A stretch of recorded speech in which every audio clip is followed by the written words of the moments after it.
Hi guys. Tonight we drift back into a world where icy winds rule the hours after sundown and the ground beneath your feet feels older than memory itself. You step into this frozen dusk as if the air has thickened around you, each breath a slow cloud curling upward. You are walking through a Europe that does not resemble anything you know. There are no villages, no smoke columns, no warm lights in the distance. Just a vast sweep of darkness settling over plains dusted with frost. Somewhere behind you, a glacier groans like a deep animal turning in its sleep. In front of you, a cave entrance waits like an open mouth, and the sky above is so full of stars that you wonder how anyone managed to rest under such cold brilliance. You probably will not survive this if you keep wandering without a plan, but you keep going anyway, because your curiosity fights off common sense. So, before you get comfortable, take a moment to like the video and subscribe, but only if you genuinely enjoy what I do here. And if you want, let me know your location and your local time in the comments. Now, dim the lights. Your footsteps soften as you move toward the cave. The first thing you notice is the silence. A frost-covered world absorbs sound in a strangely gentle way, as if even noise is too fragile to survive these temperatures. Snowflakes cling to your eyelashes, and the cold presses against your skin in a steady, patient way. You know that the people who lived here nearly 500,000 years ago did not have fire yet, at least not in any consistent or controlled sense. A mainstream historical fact is that early Neanderthals appear in the archaeological record around 430,000 years ago, long before dependable fire-making technology became universal. So you imagine their nights stretched out without flame, without glowing embers, without the comforting hiss of burning logs. As you approach the dark shelter, you picture those early figures stepping inside, shaking off snow, rubbing their hands together, and preparing for a sleep routine shaped by raw elements. The ground inside is cool but dry. Your fingers trail along a stone wall that carries the faint mineral smell of iron and dust. It is strange to think that this cave once sheltered families who knew nothing of electricity or insulated homes. They depended entirely on their bodies and each other. Historians still argue whether they were the first hominins to intentionally pick sheltered winter spots, or if they simply drifted into whatever hollows the environment provided, guided more by instinct than planning. Your eyes adjust to the dimness. The ceiling arches above you, rough but protective. You imagine an early winter night settling in here. The cold would seep slowly like water soaking into fabric. You look toward an alcove that feels slightly warmer, simply because the wind does not reach it. A quirky tidbit that often gets overlooked is that Neanderthals may have favored caves not only for shelter but also because the acoustics told them things. A quiet cave with soft echoes hinted that it was safe. A cave with sharp, snapping echoes might mean cracks or unstable stone. You can picture someone testing the space with a low hum, listening for the way the sound bounces back. You crouch down, touching the floor. There is nothing soft here, just packed earth and scattered stones. If you imagine lying here overnight, your bones ache in sympathy. Yet this cave once supported entire clans. You close your eyes and imagine their nightly preparations, the faint rustling as they gathered in, the heavy breathing of tired bodies, the slight chemical scent of animal hide clothing, oily and well used. The wind outside deepens, humming like a distant flute. A patch of moonlight spills across the entrance and then slides away as clouds drift past. You stand there, wrapped in the moment, picturing yourself as an ancient wanderer settling down for sleep. But unlike you, they were adapted. Their bodies were broader, their noses shaped to warm cold air, their muscles dense and powerful. You feel small inside their world. As you move farther into the cave, your footsteps stir a faint dustiness from the floor. You imagine the early Neanderthals doing the same, brushing aside rocks to make a bit more room. They would have known the subtle signs of night approaching. Maybe a tightening in the chest from dropping temperatures. Maybe the way cold seemed to find every gap at once. Maybe the way the sky's color shifted from steely blue to ink dark so quickly it felt like someone pulled a curtain over the world. You settle yourself against the stone, letting your imagination sink deeper. Without fire, sleep was more than rest. It was survival. Your body had to conserve energy. Your breath had to slow. Your muscles had to relax without surrendering fully, because something might prowl outside. You think of their ears constantly tuned to the soft crunch of snow, the crack of a branch, the low growl of a distant big cat. The cold could kill, but predators could kill faster.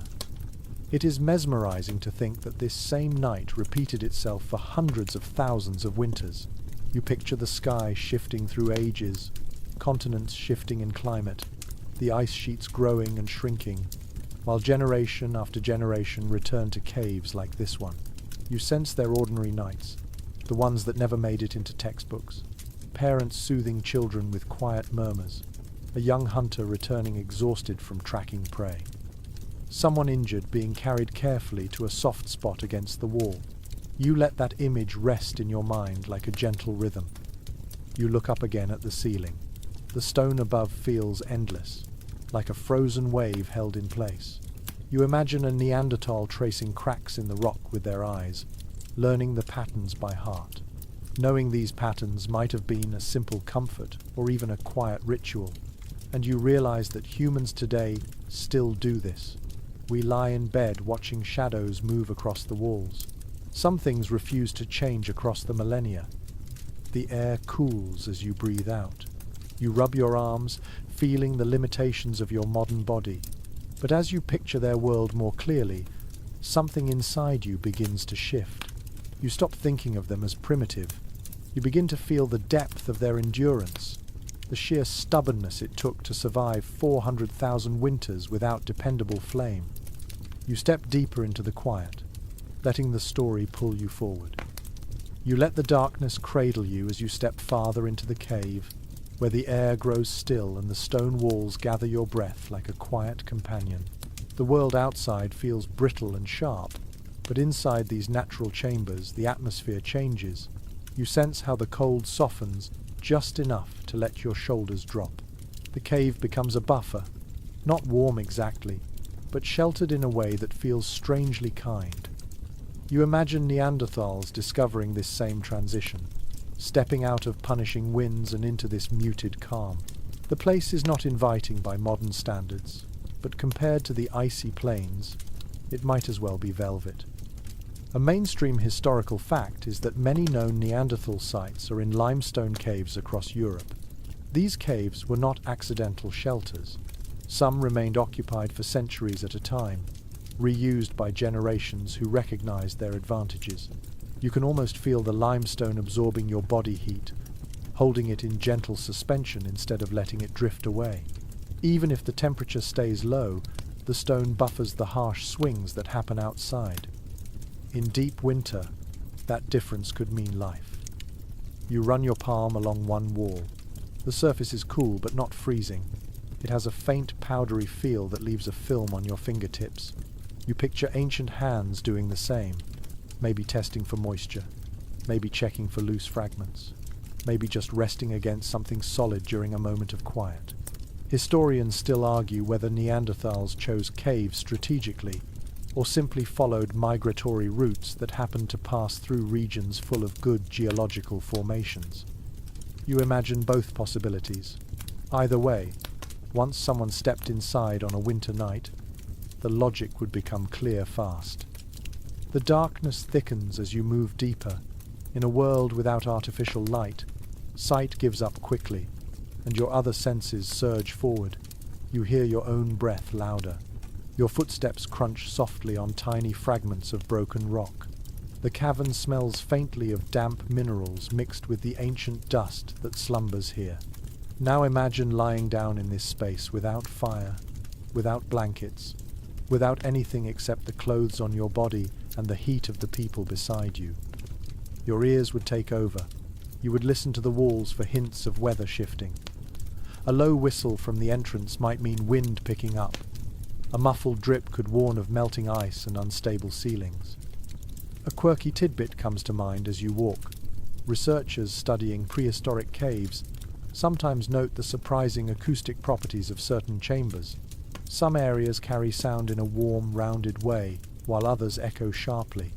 You picture Neanderthals discovering that a particular nook carried their voices softly, almost like a natural soundproofing effect. Maybe that nook became the favored sleeping corner. Maybe it became a quiet refuge for anxious family members during storms. Caverns can shape emotion as much as climate. You move toward a wider chamber, and the air changes again. The ceiling lowers slightly, making the place feel more intimate. Your footsteps seem to hush themselves. You imagine a small family grouping here, tucking themselves into the angled wall where the ceiling slopes down. The natural geometry creates a sense of protection, a cradle of stone. You crouch down and picture yourself settling in for the night. You feel the hardness of the floor in your knees. You can see why they might have layered moss or grass later on, but here in the early days, before systematic bedding, it was simply earth and endurance. Your breath creates a faint cloud in front of you, though it fades quickly in the cavern's stillness. You imagine dozens of breath clouds forming at once during ancient nights, rising and mingling like ghostly threads. The combined warmth of many bodies would slowly lift the ambient temperature, though not to comfort, more like easing from deadly cold to merely harsh cold. In that tiny difference, survival hides. You shift your weight and try to sense how a Neanderthal might perceive this space. Broader chest, shorter limbs, a body built to retain warmth. Their bones heavier, their muscles thicker. Their silhouette powerful but compact. Inside this cave, that body type fits perfectly with the purpose. You realize that the cave and the people adapted to each other across millennia, one shaping the other. You close your eyes and imagine lying back against stone. The sound of wind becomes distant, like a long sigh. The constant threat of frostbite lessens. Predators lose their advantage here. The narrow entrance acts like a natural choke point. A single alert individual could guard it while others slept. This natural design probably influenced nightly habits more than we will ever know. You inhale deeply. The air tastes of minerals and the faint memory of ancient fires lit long after the era you are exploring. But tonight, in this story, there is no fire, just stone, breath, darkness, and the quiet pulse of the cave itself. You feel the silence shift around you, no longer empty but full of presence. The cave becomes a character in your imagination, a guardian, a witness, a home shaped not by human hands but by time and pressure. And you sense how early humans must have trusted it the way you trust a familiar room today. You curl your fingers against the floor, feeling its firmness, imagining how night after night this same supportive earth-cushioned bodies worn from long days of foraging and wandering. You picture someone settling a child against the wall, using their own arm as a pillow. You breathe in again and exhale slowly, letting the rhythm guide you deeper into the moment. You can almost hear the rustle of hides, the soft shifting of sleepers, the gentle hum of voices that once echoed here. You remain still, letting this ancient quiet fold over you like a blanket made of time. And as your senses steady in the dimness, the story moves on, leading you deeper into the ways these early people prepared for sleep in a world colder than your imagination had expected. You move farther into the cave, letting the darkness settle gently around your shoulders as you picture the nightly rituals of long-forgotten winters. The ground shifts under your feet, packed from ages of use, and you crouch lower, imagining the texture exactly as early Neanderthals felt it. Your fingertips brush the earth. It is uneven, surprisingly firm, and dotted with small stones that jab at your skin. Instantly you understand why these ancient sleepers had to reshape this unforgiving floor into something their bodies could tolerate through endless nights of cold. You picture a group arriving here at dusk, their breaths blending in the chilly air, each one searching for familiar spots.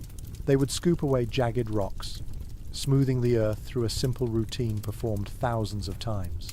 You imagine someone gathering bundles of moss, maybe strips of softer grass, layering them carefully inside shallow scrapes in the ground.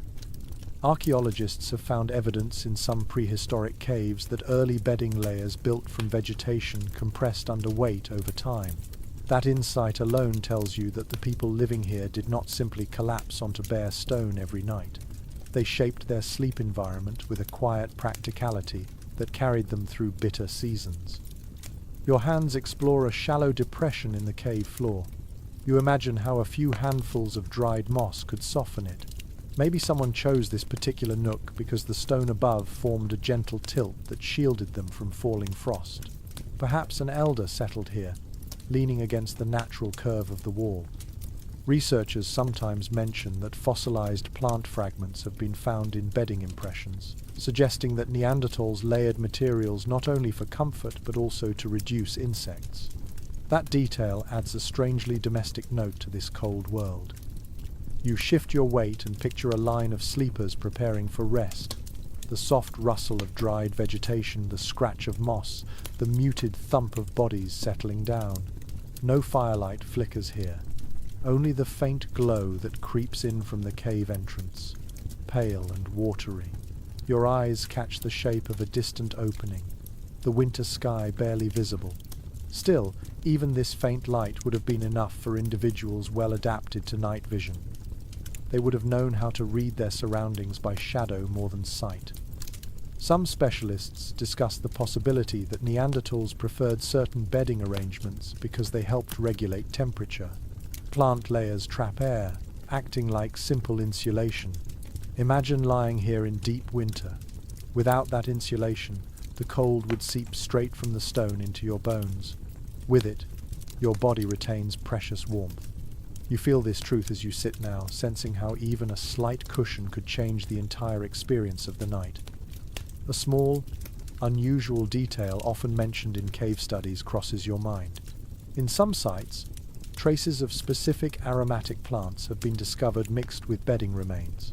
You picture someone gathering these plants for their pleasant smell or possibly for their insect-deterring properties. The idea feels tender, almost modern.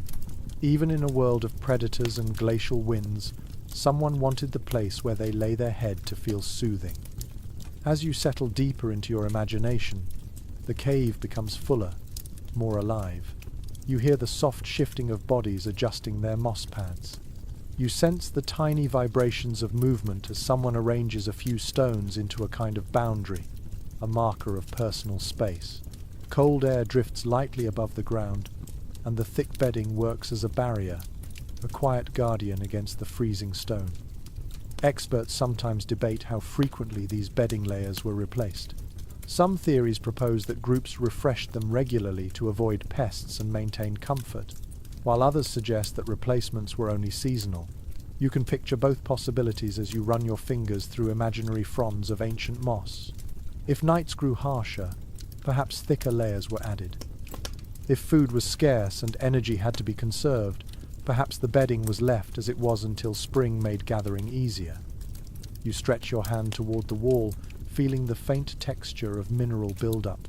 Someone long ago might have leaned here, their shoulder resting exactly where yours is now. Maybe a parent settled their child onto a moss bed and whispered soft sounds to calm them. The idea of that moment lingers gently in your mind. Even in this harsh world, tiny gestures of comfort would have mattered deeply. Your senses drift into a kind of quiet wonder. The bedding may seem simple, moss, grasses, scraped earth. Yet these details reveal something essential about the endurance of Neanderthals. They refused to sleep directly on freezing stone. They found ways to soften their nights, ways to protect their muscles from constant strain, ways to make survival slightly more bearable through ingenuity rather than technology. You can feel the dignity in that choice. You shift again, imagining how the ground would warm slightly under a sleeping body. The heat would seep slowly through the plant layers. Perhaps a family lined up so their bedding merged into a continuous surface. This would allow warmth to circulate gently from one person to another. The idea curls around you like a faint echo of their lives. As you rise, the soft crunch of sand under your palms brings you back into the present. You glance toward the cave entrance again, the icy world waiting outside. and you understand why these small preparations mattered. Without bedding, rest would be impossible. Without rest, survival would dissolve. Your breath leaves your chest in a slow rhythm. The bedding, the scraped earth, the tucked places along the rock all form the quiet foundation of nights in a world that never softened its edges. And as the story deepens, you step forward, ready to discover how these ancient sleepers depended not only on their materials but also on each other's presence to make it through winter after winter. You step deeper into the cavern, and the darkness begins to feel warmer, simply because you imagine more bodies gathering here. The air changes its character when you picture a full clan settling in for the night. The cold is still present, but it softens at the edges, shaped by the simple reality that many bodies together create a tiny pocket of heat. You pause and let that sensation bloom inside your mind. The presence of others warms the space more effectively than any tool available to these early people. You picture a cluster forming naturally, each person finding a place near familiar individuals. Children curl beside parents. Elders settle against the interior wall where cold drafts strain to reach. Adults lie close enough that their shoulders touch. Scientists often point out that Neanderthals had broad chests and strong limbs, making them excellent at retaining warmth. When several individuals rested close together, their combined heat made the cavern feel significantly more bearable. You sense that in your imagination now, the slow build of warmth in the air as dozens of breaths drift upward. Your footsteps grow quieter as you move across the floor. You imagine the whisper of bodies adjusting their positions on moss bedding. Someone shifts a hide wrap closer around their torso. Someone else murmurs a sleepy sound as they tuck a child closer. A researcher once proposed that these clusters might have followed a loose pattern based on age or responsibility. Perhaps those tasked with guarding the entrance slept slightly apart while family units nestled deeper inside. The details are uncertain, and interpretations vary, but you can see the logic unfolding naturally around you. You pause beside a narrow alcove and imagine a small child pressed between two adults, protected not just by arms, but by the shared warmth flowing from surrounding bodies. In cold environments, skin contact can be the difference between survival and exhaustion. Studies of modern cold-adapted groups highlight how communal sleeping arrangements reduce heat loss dramatically. You feel those truths settling in your awareness. There is a curious detail mentioned occasionally in discussions of prehistoric sleep. Some specialists think that long nights in cold caves may have encouraged Neanderthals to develop subtle cues for coordinated rest. You imagine someone giving a soft grunt that signals it is time to settle. Maybe a gentle touch on a shoulder. Maybe a simple shift in breathing rhythm that others subconsciously respond to. These cues would have helped preserve group heat and reduce restlessness. You stand still, close your eyes, and picture yourself lying among them. At first, the proximity feels unfamiliar to your modern habits.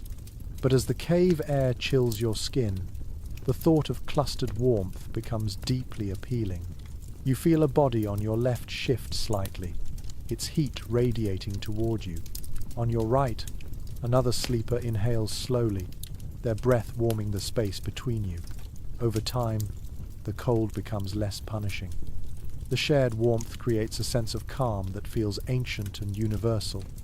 Some researchers like to debate whether these clusters formed based on social bonds or purely on practicality. You imagine both factors weaving together. People tend to rest near those they trust. In a world without fire, trust becomes a source of heat. Perhaps siblings always slept side by side. Perhaps friends who hunted together rested near one another. Perhaps disputes temporarily reshaped the cluster until the cold forced reconciliation.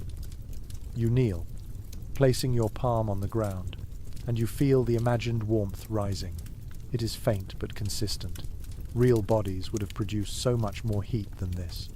The key was staying close enough that the warmth pooled rather than escaped. You picture the entire chamber forming a living blanket, a breathing, shifting organism shaped by necessity. A small detail catches your mind as you imagine this scene. In some modern primate groups, communal sleeping has emotional effects as well as physical ones. It reduces stress, calms anxious individuals, and reinforces social bonds. You wonder whether Neanderthals experienced similar benefits.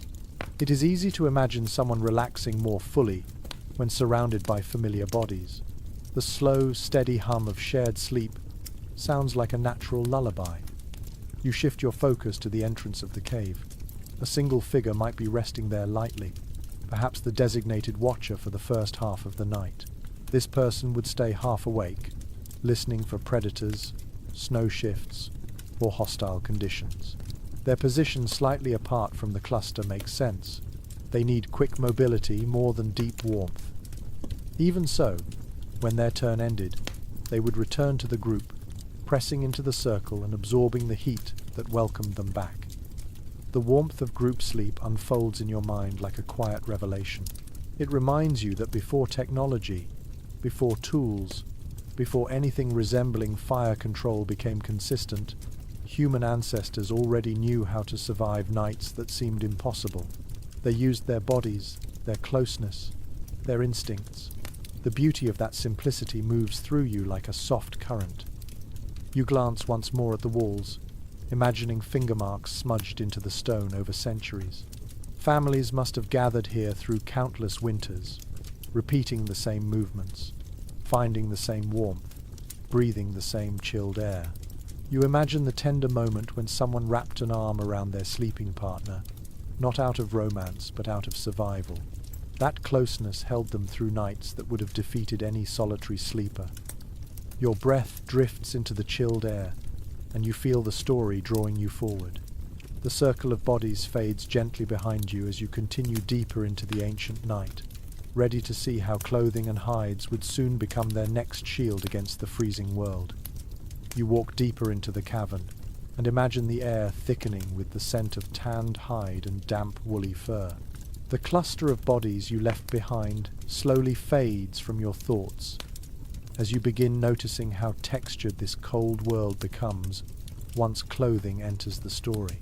Your fingertips brush an imaginary hide tossed across the ground, and at once you feel the subtle give of softened skin that has been scraped, stretched, and treated with animal fat. Even without firelight, you sense how important these coverings were in the battle against winter. You picture early Neanderthals stepping into the cave after long hours outside, their shoulders wrapped in layers of shaggy hide. Some researchers often remind us that Neanderthals lived in climates where average winter temperatures could plunge far below freezing. Their bodies were built for endurance, but even the strongest lungs and broadest chests could not handle glacial air without some form of protection. So they draped themselves in the skins of reindeer, bison, or whatever large game they managed to bring down. These hides trapped warm air close to the skin and shielded them from icy winds. Your hands explore the imagined texture of one such garment. It is heavy, slightly oily, and faintly musky.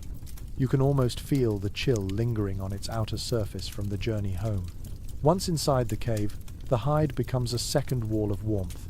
People fold it tightly around themselves, using the thickest parts near the neck and shoulders where heat loss is greatest. Some specialists suggest that early humans may have stacked hides at night, creating layers over their bodies, the same way we use quilts today. You imagine those layers rising and falling with slow breathing. There is a curious detail that comes up sometimes in discussions of prehistoric clothing. Traces of red ochre have been found on certain hide working tools, hinting that people may have decorated or treated skins with pigments. You picture someone rubbing a faint smear of color along the edge of a fur cloak, not for fashion but perhaps for ritual or even to help preserve the material. That small artistic impulse softens the harshness of this winter world. You let yourself sink deeper into the imagined sensations. A thick fur wrap settles around your shoulders. The inner surface is soft, almost plush. The outer side feels rough and weathered. As you move your arms, the fur produces a faint, rustling sound. You picture how these garments would have muffled movement, making nighttime activity sound softer, more hushed. In a cave full of sleepers, Every rustle blends into a comforting rhythm. Scholars occasionally discuss whether Neanderthals crafted more tailored pieces or simply draped hides over their bodies. Some propose that early sewing techniques developed earlier than once believed, possibly using sinew threads and bone needles. Others caution that direct evidence is rare and open to interpretation. You imagine both possibilities. A simple drape would work well enough for sleep. A more fitted piece might provide better protection for hunting. In either case, the material was precious, carefully curated from each animal. You kneel and envision a pile of drying hides stored near the rear wall.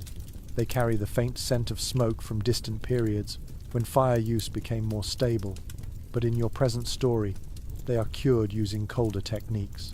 Scraping tools made from stone would have thinned them. Fat would have been rubbed into the surface to make them pliable. The process would have taken hours, maybe days, each step guided by quiet experience rather than formal instruction. You picture a young member of the clan helping an elder stretch a newly scraped hide across a stone ledge.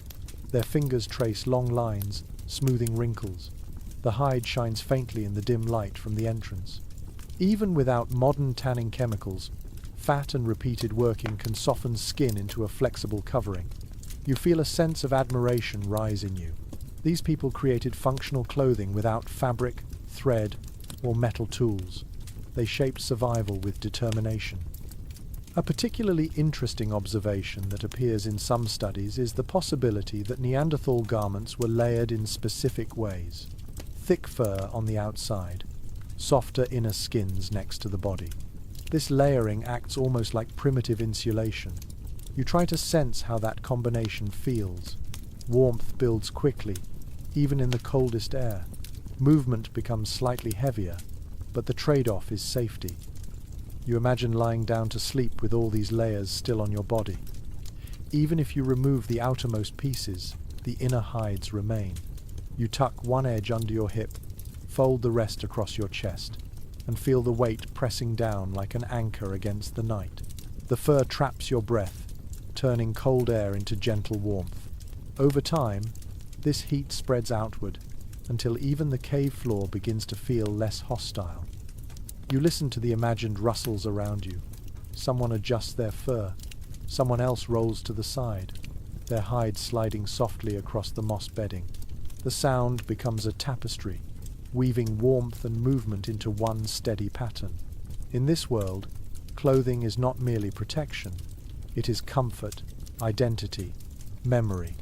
Each hide carries the story of an animal hunted, a journey survived, a season endured. Your thoughts return to the entrance of the cave where icy wind whispers faintly. Without these garments, even one night outside would be unbearable. Inside, wrapped in fur and pressed against others, you feel the sharp edge of winter dulling.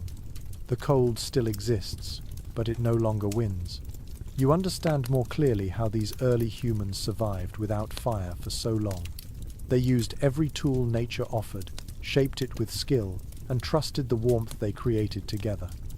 Your breath deepens, and you sense the narrative drifting forward toward the next challenge these ancient sleepers faced. The cold was only one part of the night.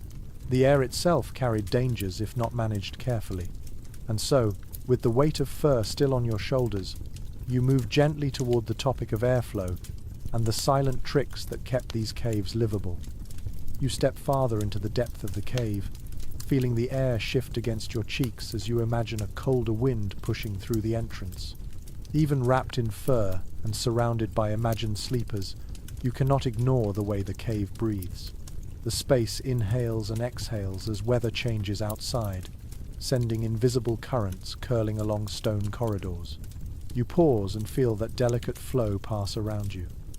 It is subtle, but in a world without fire, airflow becomes a silent factor that decides whether the night is safe or dangerous.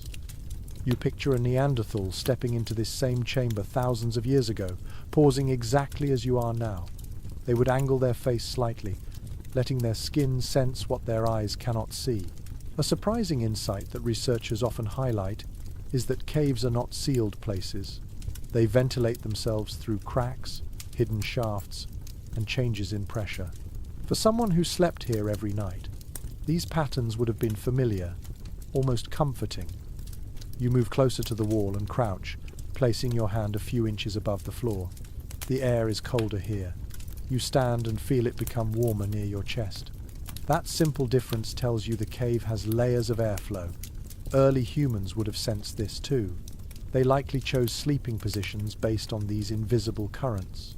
A low draft could freeze toes. A high draft could chill faces. But the right pocket of still air would allow warmth to build. Some researchers suggest that Neanderthals took advantage of natural ventilation in caves to avoid condensation building up around their bedding. Without airflow, moisture from breath and bodies could settle on stone, forming slick frost that drained heat from anything it touched. You imagine someone brushing a hand across a wall each morning to test how damp it had become. If it felt too wet, perhaps they shifted the bedding to a better location that night. These were small adjustments, but vital ones. A curious detail found in certain cave studies is the presence of stones arranged in ways that seem to redirect airflow. Whether intentional or coincidental is still debated. You picture a low line of rocks forming a subtle barrier near the ground. Cold air flowing in from the entrance might hit those stones and slow down, keeping the sleeping area slightly warmer. Maybe someone learned this trick through experience, noticing how bodies slept more comfortably on the far side of a rocky ridge. You take a slow breath, listening to the imagined wind whispering near the entrance. The air carries faint scents, mineral dust, old moisture, and the ghost of snow drifting in from outside. The smell tells you another truth. Airflow matters not just for comfort but for safety. If too much cold pours into the sleeping area, the group risks hypothermia. If too little air moves, carbon dioxide from dozens of breaths could thicken in pockets. Even without fire, stale air can threaten life. Scholars sometimes discuss whether groups rotated sleeping positions to manage airflow challenges. You picture a scenario where one family claims a warmer pocket of still air during the harshest part of winter, then shifts outward again when conditions ease. The idea is simple, but its truth is appealing. In a world ruled by cold, fairness might look like a quiet exchange of sleeping spots. You step toward a narrow corridor at the back of the cave. The air here feels strangely still. You imagine someone testing these depths during storms, trying to find the place where cold winds fail to reach. Maybe this tight passage becomes the chosen sleeping zone for the smallest children. They would be tucked here where drafts cannot slip through. An older relative might guard the edge of the corridor, blocking any sudden gust with their body. You run your fingers along the stone and notice how certain curves funnel air. A hollow dip might collect cold air like a bowl. A raised ledge might act like a windbreak. These details form the quiet logic of cave living. People who slept here needed no scientific vocabulary to understand it. Their senses were sharper than words. Their nightly rituals shaped by instinct and repeated experience. You close your eyes and listen. The cave seems to hum softly, the way large spaces often do when touched by moving air. You imagine someone lying awake, listening carefully to that hum. If it grew louder, perhaps a storm was approaching. If it fell silent, maybe snow had sealed part of the entrance. These subtle clues helped guide decisions long before dawn. There is an intriguing discussion among cave specialists about whether early humans used hides or woven branches to partially block the entrance during deep winter nights. Not a full seal, just enough to slow incoming cold. The evidence is indirect, but the idea has weight. You picture someone lifting a heavy hide and hanging it near the entrance. The material flutters softly in the wind, creating a gentle barrier that tamps down drafts. Behind it, warmth gathers slowly, like a held breath. You step toward the imagined hide curtain and lift its edge with your fingers. The cold beyond is sharp, biting, unforgiving. You drop the hide and feel the stillness return. Inside this sheltered pocket, the air becomes friendlier. You understand why these early sleepers survived. They did not rely solely on their bodies or clothing. They read the cave, understood its moods, and shaped it into a partner in their nightly struggles. Your breath slows as you continue deeper in thought. The Neanderthals who slept here were not passive victims of winter. They worked with the environment, using stone and airflow to gain small victories over the cold. Each night, they assessed the currents, adjusted their bedding, and found the safest pockets of warmth. Even without fire, they created a delicate balance that kept entire clans alive. You look toward the darker chambers ahead. The air grows stiller, thicker, quieter. Here, the story nudges you forward again, ready to reveal how sleep itself changed with the rhythms of winter scarcity and long nights. You walk deeper into the imagined winter world, and the silence begins to feel heavier, as if the cave itself understands the weight of the season. Outside, food grows scarce. Inside, bodies slow down. You pause near a flattened patch of earth and picture the ancient families adjusting their sleep patterns as the cold months stretch endlessly ahead. Night in this world is not a brief pause, it is a season of its own. The darkness lasts far longer than you are used to, and it shapes every movement, every breath, every habit. You imagine standing outside the cave during the short, pale daylight hours. Snow crunches under your feet, and the sun hangs low, casting more shadow than warmth. Winter light is thin and fragile. By late afternoon, everything dims again. Early humans living in this climate had to shift their whole schedule to match the long span of darkness. Researchers often note that prehistoric peoples showed signs of seasonal rhythms in their daily activities. Body clocks responded to reduced sunlight, just like people today who feel sluggish in the darker months. You kneel beside the imagined bedding and listen to your own breath. The rhythm feels slower. You picture how Neanderthals during winter may have leaned into this natural slowing. Some experts suggest they might have slept longer, not in one continuous stretch, but in repeated phases, rising occasionally to adjust bedding or check the entrance, then sinking back into rest. The cold draws energy from the body, so conserving warmth through extended sleep becomes essential. Even now, when you imagine lying down in this chilled cave, your body instinctively wants stillness. A fascinating idea sometimes mentioned by specialists studying ancient populations is that nutritional scarcity influenced sleep. During winter, the diet changed dramatically. Fresh plants were nearly non-existent, and hunting became riskier due to deep snow. When food is hard to obtain, bodies adjust to conserve calories. You picture someone lying down after a meager evening meal, their stomach only half full, their body insisting on sleep to save energy. The entire group follows similar patterns, drifting into a quieter rhythm, as if winter has wrapped them in a heavy blanket. You settle against the wall and imagine the soft shuffle of people returning from a short winter forage. Perhaps they carried a few roots dug from frost-hardened soil or scavenged remains left by predators. These tiny meals would not be enough to fuel constant activity. Over time, the group adapts, accepting that rest is as important as food. In this cold world, energy is a precious resource, not to be wasted. There is an unusual detail that sometimes appears in discussions about ancient survival. Some suggest that early humans may have intentionally reduced activity during the darkest months, almost like a mild seasonal dormancy. Not true hibernation, but a deliberate slowing of metabolism encouraged by longer sleep. Picture someone curling deeper into their bedding, their breath steady, their movements minimal. The cold outside encourages this surrender to slowness. Your fingers trace the cave floor as you picture a night in midwinter. The sky outside is black, the stars sharp as stone shards. Inside, a soft chorus of breathing fills the chamber. People sleep in clusters, but the clusters are quieter now. Even whispering takes effort. A young hunter who once roamed the plains with energy now moves with the exhaustion of short rations and biting wind.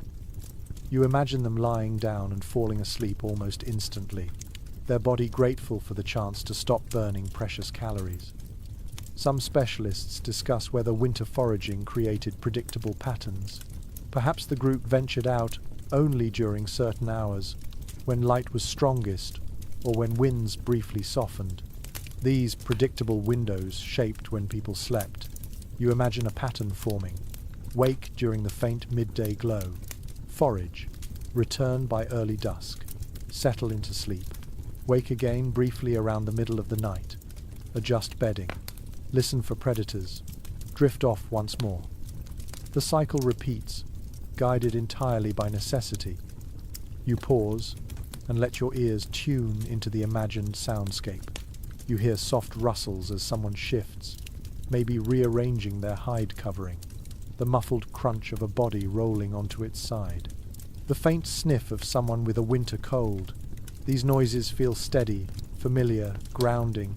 In a strange way, the longer nights make people feel closer, more dependent on each other. When food is limited, warmth and company become emotional nourishment. You picture a parent gently waking their teenage child to accompany them on a brief forage just before dawn. The child rubs their eyes, groggy from long sleep, but rises without complaint. The air outside bites instantly, punishing any exposed skin, but the routine is necessary. They search for anything edible: roots under thin snow, a carcass left by wolves, dry berries clinging stubbornly to a bush. When they return, the rest of the group stirs, their bodies still wrapped in fur as they share whatever small meal emerges from the hunt. There is a subtle question scholars often debate. How much did winter scarcity shape social bonds inside these small communities? Some suggest that hardship strengthened cooperation, while others argue that stress could have brought tension. You imagine both possibilities flickering through the chamber. One night, someone might offer their portion to a younger member. Another night, hunger sharpens tempers and a quiet disagreement darkens the air. These emotional currents move beneath the simple act of sleep. You lean against the wall, sensing how heavy the winter rhythm feels. In your mind, the sleepers around you breathe almost in unison. Each inhale becomes a soft note in a shared lullaby. These long nights must have created an unusual sense of time. Without fire, there is no flicker to mark the hours. Without clocks, there is no way to measure the passing moments. Instead, sleep becomes a fluid experience. People drift in and out of slumber as needed. Some wake to stretch numb limbs. Some adjust hides. Some simply remain in the dreamy edge between sleep and awareness. Your thoughts drift toward the sky outside the cave. Somewhere above the clouds, the sun moves along its tight winter arc, barely skimming the horizon before vanishing again. The cold deepens, but inside this cavern of ancient sleep, life continues. Day after day, night after night, early humans adapt to the rhythms of scarcity. Their sleep becomes a tool, a shield, a quiet solution to a world that demands endurance. You inhale deeply and let the imagined cold glide through you. The winter rhythm settles into your bones, lending you a strange calm. And as you rise from your imagined bedding, the story draws you forward once more, ready to explore how listening in the dark became a skill that kept these sleepers alive. You stay close to the wall as the cave narrows, and the darkness thickens until your ears become more useful than your eyes. In this world without firelight, hearing becomes the guardian of the night. You imagine yourself lying among the sleepers, wrapped in hides, warmth building slowly from the cluster of bodies around you. Yet even as drowsiness starts to pull you toward rest, a part of you remains alert. You listen the way Neanderthals once listened. Every tiny sound carries meaning. You focus on the faint hum of winter wind slipping past the entrance. It has a thin, reedy quality, almost like a distant whistle. Then you imagine another noise layered just beneath it, the soft crunch of snow under paws. You try to identify the creature that made it. A fox would move lightly. A wolf would push deeper into the snow, each step heavy. A cave lion would have a padding gait, soft yet powerful. The ancient world outside the cave crawls with predators, and your ears become your strongest defense. Researchers who study prehistoric environments often point out how vital auditory awareness was for humans living without artificial light. Darkness hides everything except sound. You imagine a Neanderthal lying on their side, eyes closed, listening for clues carried through the frozen night. A shifting branch could signal wind or a stalking cat. A distant roar might mark a territorial call. Even the faintest noise from above could hint at a rock loosened by ice. All of it mattered. You settle into the bedding and imagine being one of these listeners. Your breath slows, your eyelids droop, but your ears stay wide open. The cave amplifies certain tones in a strange way. When someone adjusts a hide on the far side of the chamber, the sound travels like a soft ripple. When a pebble falls near the entrance, it sounds sharper, brighter, almost urgent. You understand that the entire sleeping arrangement depends on these cues. If a noise breaks the pattern of night, someone must wake quickly. An interesting observation from some field researchers is that early human ear structures suggest robust hearing in the range where animal movements and vocalizations often occur. Whether this directly influenced survival remains a topic people like to debate, but the thought feels compelling as you lie there imagining yourself listening through the dark. You tilt your head slightly and imagine hearing the faint shuffle of fur outside the entrance. Is it prey or predator? You lean into the sound, letting your imagination sharpen it. Another noise drapes itself across the cave interior. A low rumble, distant yet distinct. It could be thunder far across the plains, or it might be the call of a large predator marking territory. You picture a single sleeper near the entrance lifting their head, eyes barely open, listening with practiced patience. If the sound continues or grows closer, they will shift their weight and give a small signal to the rest of the group. A quiet huff, a soft tap. Enough to warn, but not enough to startle. You begin to notice how layered the cave soundscape is. A drip of water from a stalactite taps the stone floor in rhythmic intervals. Farther back in the chamber, soft breathing forms a steady background tone. Occasionally, someone mutters through a dream, releasing a faint sound that echoes briefly before dissolving. Each of these familiar noises builds a pattern of normalcy. Anything that does not fit that pattern becomes a threat. You imagine a sudden break in the rhythm. Outside, a deep snort rushes through the air, followed by the scraping sound of claws on stone. The watchers at the entrance immediately freeze, listening. Their breaths pause. No one moves until the pattern becomes clear. Perhaps it is a curious bear sniffing near the cave mouth. Perhaps the animal wanders away. Perhaps it presses closer. These seconds stretch long in your imagination. There is a small but memorable detail that sometimes appears in discussions of ancient behavior. Some specialists believe that early humans could distinguish specific predators by sound alone, not just the species, but the individual animal, especially if it frequented the same territory.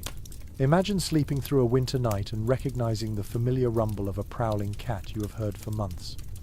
Perhaps you know its patterns well enough to relax again when the sound fades in a certain direction.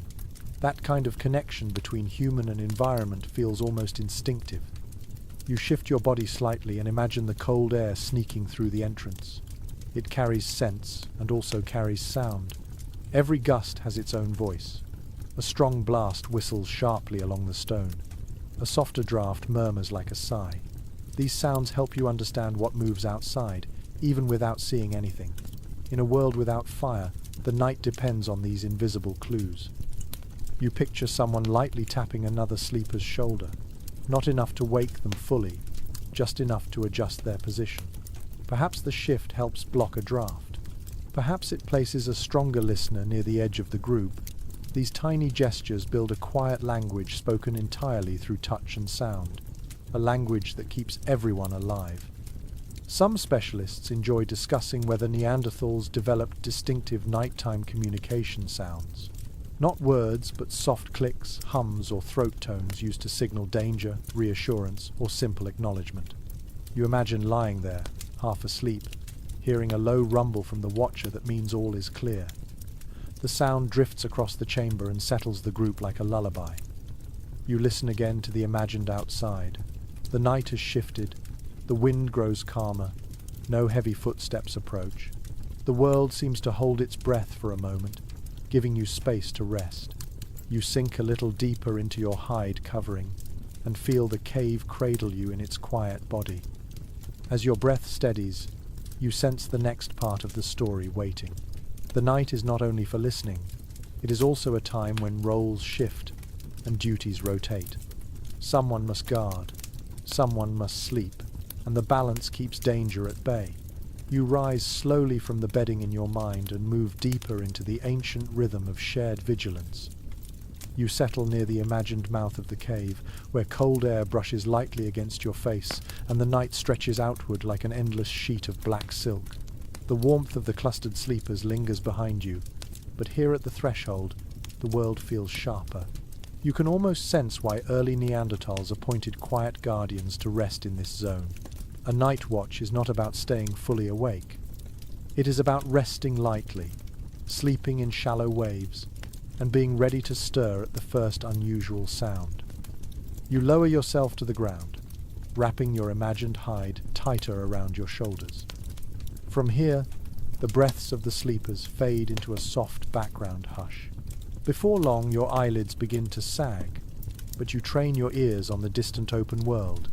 Researchers sometimes note that hunter-gatherer groups across many regions use rotating rest cycles rather than strict wakefulness. Rather than a single sentinel standing guard, several individuals lightly sleep in shifts, each drifting in and out of awareness. This pattern likely mirrors what happened here. No one can stay fully alert all night in this cold, yet no one ever truly sleeps deeply until dawn. You lean on your elbow and picture a young adult taking the first watch. Their eyes flutter closed for a few seconds at a time, then reopen as the wind shifts. They listen for footsteps, for breathing that does not belong to the group, for the scrape of claws, for anything that feels wrong.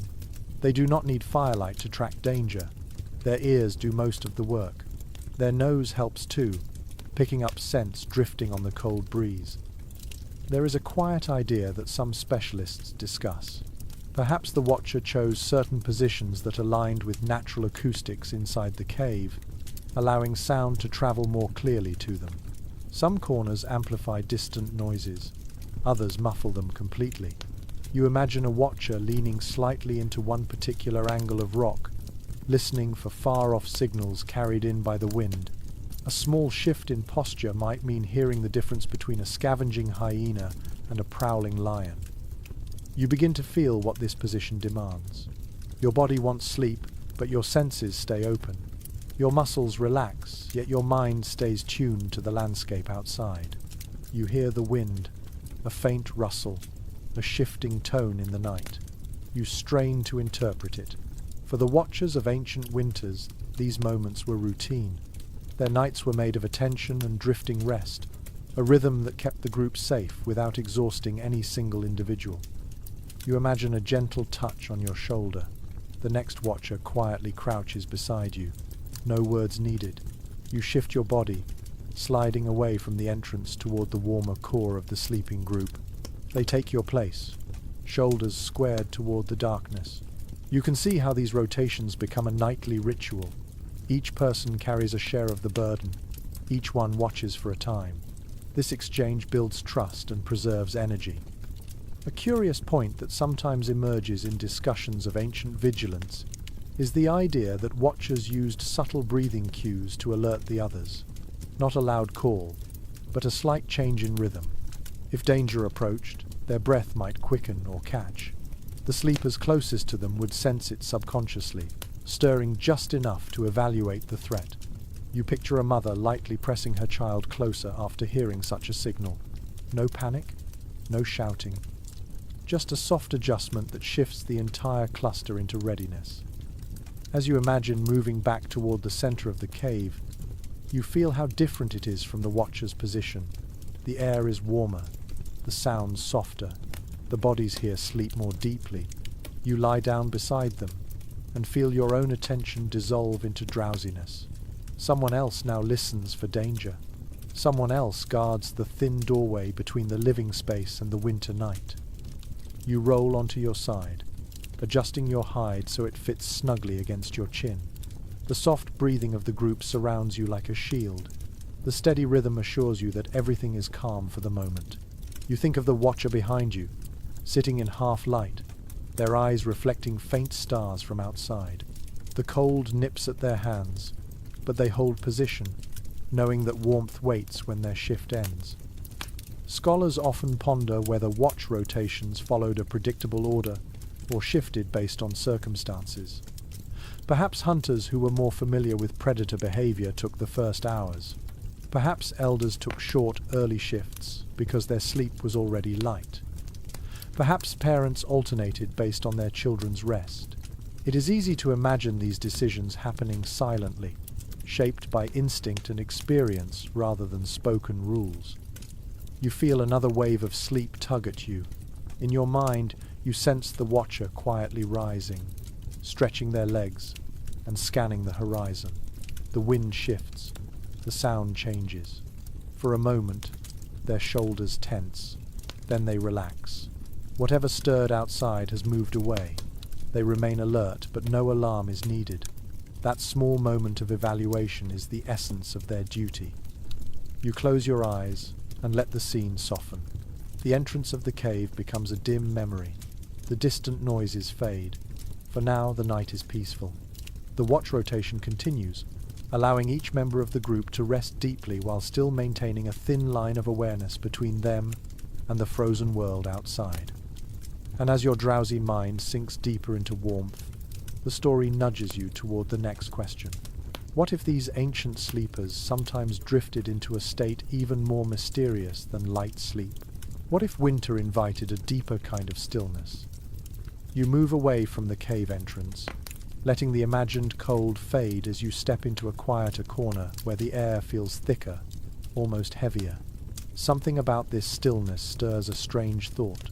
You sit down, rest your palms on the cool ground, and allow your mind to wander into one of the most intriguing possibilities ever floated about early humans. The idea that, during the harshest winters, Neanderthals might have slipped into a state that resembles a gentle, partial dormancy. Not true hibernation, not the deep winter sleep of bears or bats, but something softer, slower, and more human. You stretch out on the bedding and feel your breathing slow. The quiet presses against your skin.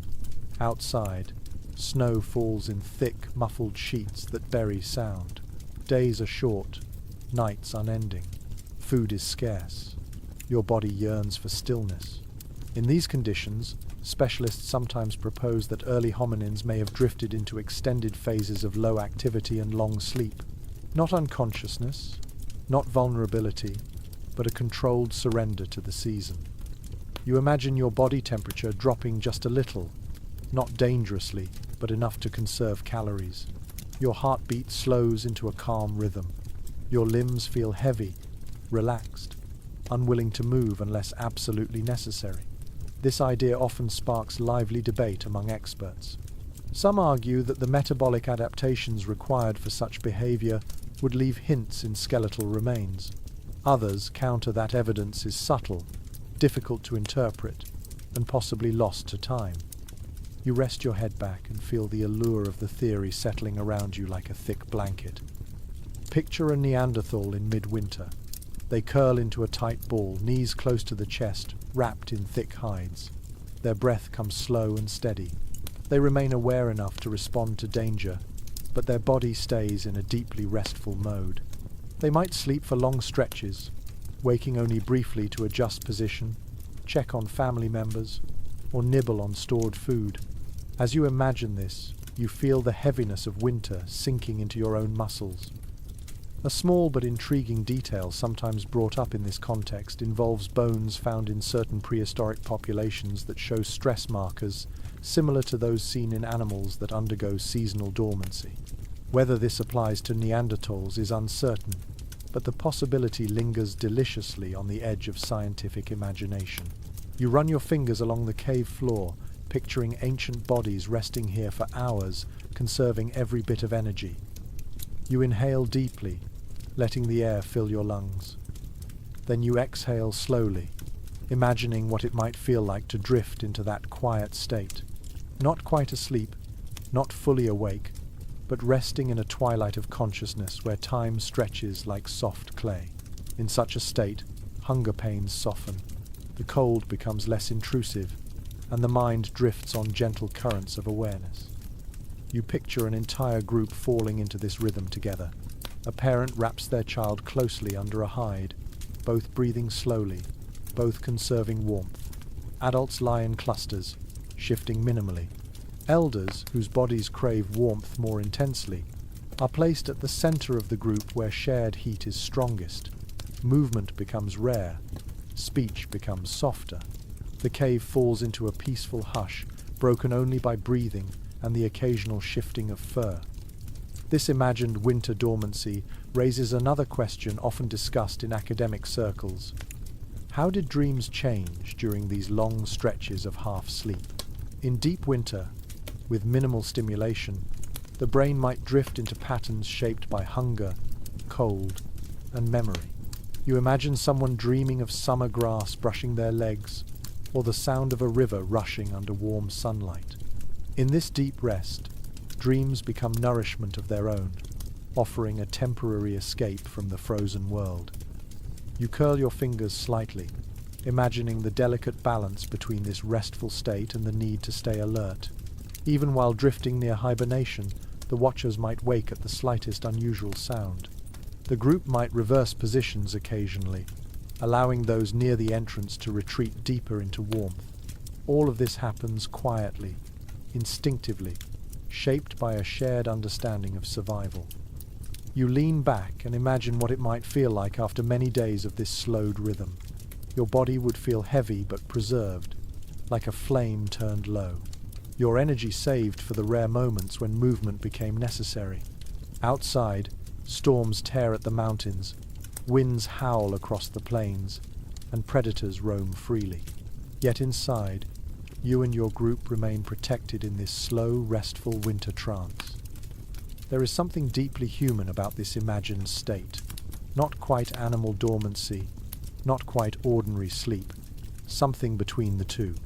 A survival strategy born of harsh winters and scarce food, refined by experience and passed down through generations. You picture a parent teaching a child how to stay still, how to breathe slowly, how to let the cold pass over them without panic. You picture someone waking slightly, shifting an arm, checking if the hide covers their feet, then sinking back into the layered quiet. The cave smells faintly of fur and earth. Breathing rhythms overlap and merge. The cold air near the floor thickens, but the cluster above it remains warm. You feel your own imagined heartbeat slow as you settle deeper into the scene. Another thought surfaces, one researchers sometimes contemplate. Perhaps this winter sleep state made nighttime less frightening. If your mind drifts through long dreams, if your body stays still and warm, if the group breathes together, the passing hours might feel quicker, less brutal.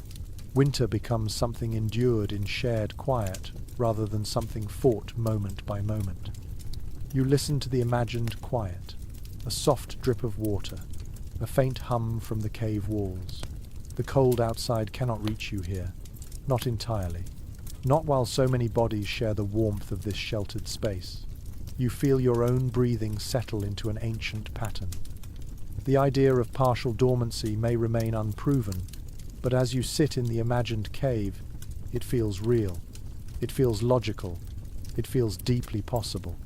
And as your mind drifts gently to the next stage of this long winter story, you sense the fireless warmth shifting from sleep itself to the fuel that keeps the body alive from within. You rise slowly from the imagined near hibernation, your limbs heavy and your body moving as if wrapped in thick snow. The cluster of sleepers behind you shifts gently, a soft chorus of breaths swelling and falling like waves in a dark sea. As you walk toward a shallow dip in the floor, you place your hand on your stomach and imagine the quiet burn happening deep inside you. Even without fire, even without steady meals, the human body has its own hidden blaze. It flickers in the form of stored fat and muscle, converted slowly into warmth through long, frozen nights. You kneel and feel the cool earth through your hide covering, Then you picture a Neanderthal settling in this same spot long before you. Their chest rises slowly. Their breath clouds the air. Their body works quietly, burning stored fuel to keep their core temperature steady. Specialists studying prehistoric physiology often highlight how robust Neanderthals were. Their bones thick, their muscles powerful, their body mass high. All of these traits help retain heat. A larger body stores more energy and loses warmth more slowly, providing a natural advantage in cold climates. You wrap your arms around yourself, imagining what it feels like to rely on internal heat as your primary defense. No glowing embers, no crackling branches, just your own metabolism humming like a hidden hearth. Fat reserves become the key to survival. You picture the group gathering during autumn, consuming whatever high-calorie foods they could find. Marrow from long bones, fatty cuts from the flanks of large animals. Even dried meat or scavenged organs would help. These calories were not just fuel for movement, they were heat for winter. There is a subtle idea that sometimes appears in discussions of cold-adapted species. Bodies exposed to harsh temperatures often develop a thicker layer of subcutaneous fat, which not only insulates, but also offers a slow burn of energy when food becomes scarce. You imagine a Neanderthal child tugging at their hide wrap, their cheeks slightly rounder during early winter, their body prepared for the hunger months ahead. The adults might be lean from constant exertion, yet still carry enough mass to endure the coming cold. You picture yourself lying down again, rolling your shoulders under the weight of your hide cloak. Your breath becomes steady, and you imagine how internal heat radiates outward. It warms your belly first, then your chest, then your limbs. Even your fingertips hold onto a trace of warmth as long as you keep them tucked close. You realize how sleep itself helps preserve this internal fire. Movement burns calories too quickly. Stillness keeps the heat inside. Some experts enjoy exploring how diet shaped winter survival. High-fat foods act like an invisible layer of insulation, both inside and outside the body. You imagine a hunter returning with a rare winter kill. The group gathers around the carcass, carving out the richest parts with stone tools. They place chunks of fat into hide pouches, storing them for later nights. Even a few bites of preserved fat could provide enough energy to keep a heart beating warm through a long stretch of darkness. You run your fingers across the cave wall, tracing a shallow groove. Perhaps a family once leaned here, conserving energy during harsh months. Their faces coated with cold pink flush, their eyes half closed as they rested. Their bodies remained still for hours, letting metabolism do its quiet work. You picture their breaths rising like steam from a pot, each exhale feeding the warm air that pooled above the bedding. A curious detail that sometimes appears in metabolic studies is the possibility that ancient humans, including Neanderthals, experienced seasonal shifts in thyroid activity. This gland helps regulate warmth and energy. During cold months, the body might boost certain hormones to increase internal heat production. Whether this occurred in Neanderthals remains a matter of lively discussion, but imagining it helps you feel the biological wisdom embedded in these bodies. They knew winter not just through experience, but through chemistry. You settle deeper into the imagined space, holding your fur cloak close. Your body in this story behaves like a slow furnace. Every calorie becomes precious. Every layer of fat becomes a reservoir of warmth. Every heartbeat sustains the fireless flame carried through the coldest nights. You inhale deeply and feel the imagined burn inside your ribs. It is not a violent heat, not a roar, but a low glow, steady and patient. You imagine a parent touching their child's forehead, checking if they are warm enough. You picture an elder, adjusting their position to press closer to the heat of the group. You sense a slow, communal warmth building in the center of the cluster, the merging of individual internal fires creating a shared cocoon. A question sometimes raised by specialists is whether winter hunger changed behavior. Some propose that people moved less, spoke less, and even dreamed differently when calories were low. You imagine drifting off while your stomach works quietly on the faint remains of a meal. Dreams become gentle, simple, shaped by the need to stay calm and save energy. Perhaps you dream of sunlight on rivers or soft grass in spring. Perhaps you dream of distant animals fat with summer flesh. In this cave, the internal fire becomes the only source of warmth. It burns through the night, fueled by autumn meals, preserved fat, and the careful rationing of effort. Even when the wind outside slices through the mountains, inside the cavern, bodies glow with slow heat that cannot be seen but can be felt. As you rise again, you let the invisible warmth linger on your skin. The next challenge these ancient sleepers face waits beyond the entrance. To survive nights like these, they needed more than heat. They needed the skill to move through snow-covered landscapes in search of the next meal. And so the story guides you toward the frozen world outside, where each step becomes a test of endurance. You move toward the imagined cave entrance again, and the cold greets you like a living presence, brushing your cheeks, slipping around your ankles, curling under your hide coverings with sly fingers. The warmth of the group fades behind you. Now you step into the world that shaped every winter night. Snow stretches in all directions, pale and silent, broken only by wind-carved ridges and the faint tracks of animals that pass through before dawn. As you stand there, you understand that sleep without fire is not just about bedding or body heat. It depends on how you move through the frozen world each day, spending your strength wisely, preserving enough warmth to make it back to the cave alive. You imagine taking your first step into deep snow. Your foot sinks, not softly, but with a heavy plunge that demands effort. Your calf burns as you raise your leg again. That simple movement, repeated all day, steals heat from your body. Early Neanderthals living in these conditions learned how to move with careful rhythm, conserving energy. You picture their footprints arranged in deliberate patterns across the landscape. Wide, firm steps, angled routes that avoid wind-scoured areas. Paths chosen for efficiency rather than speed.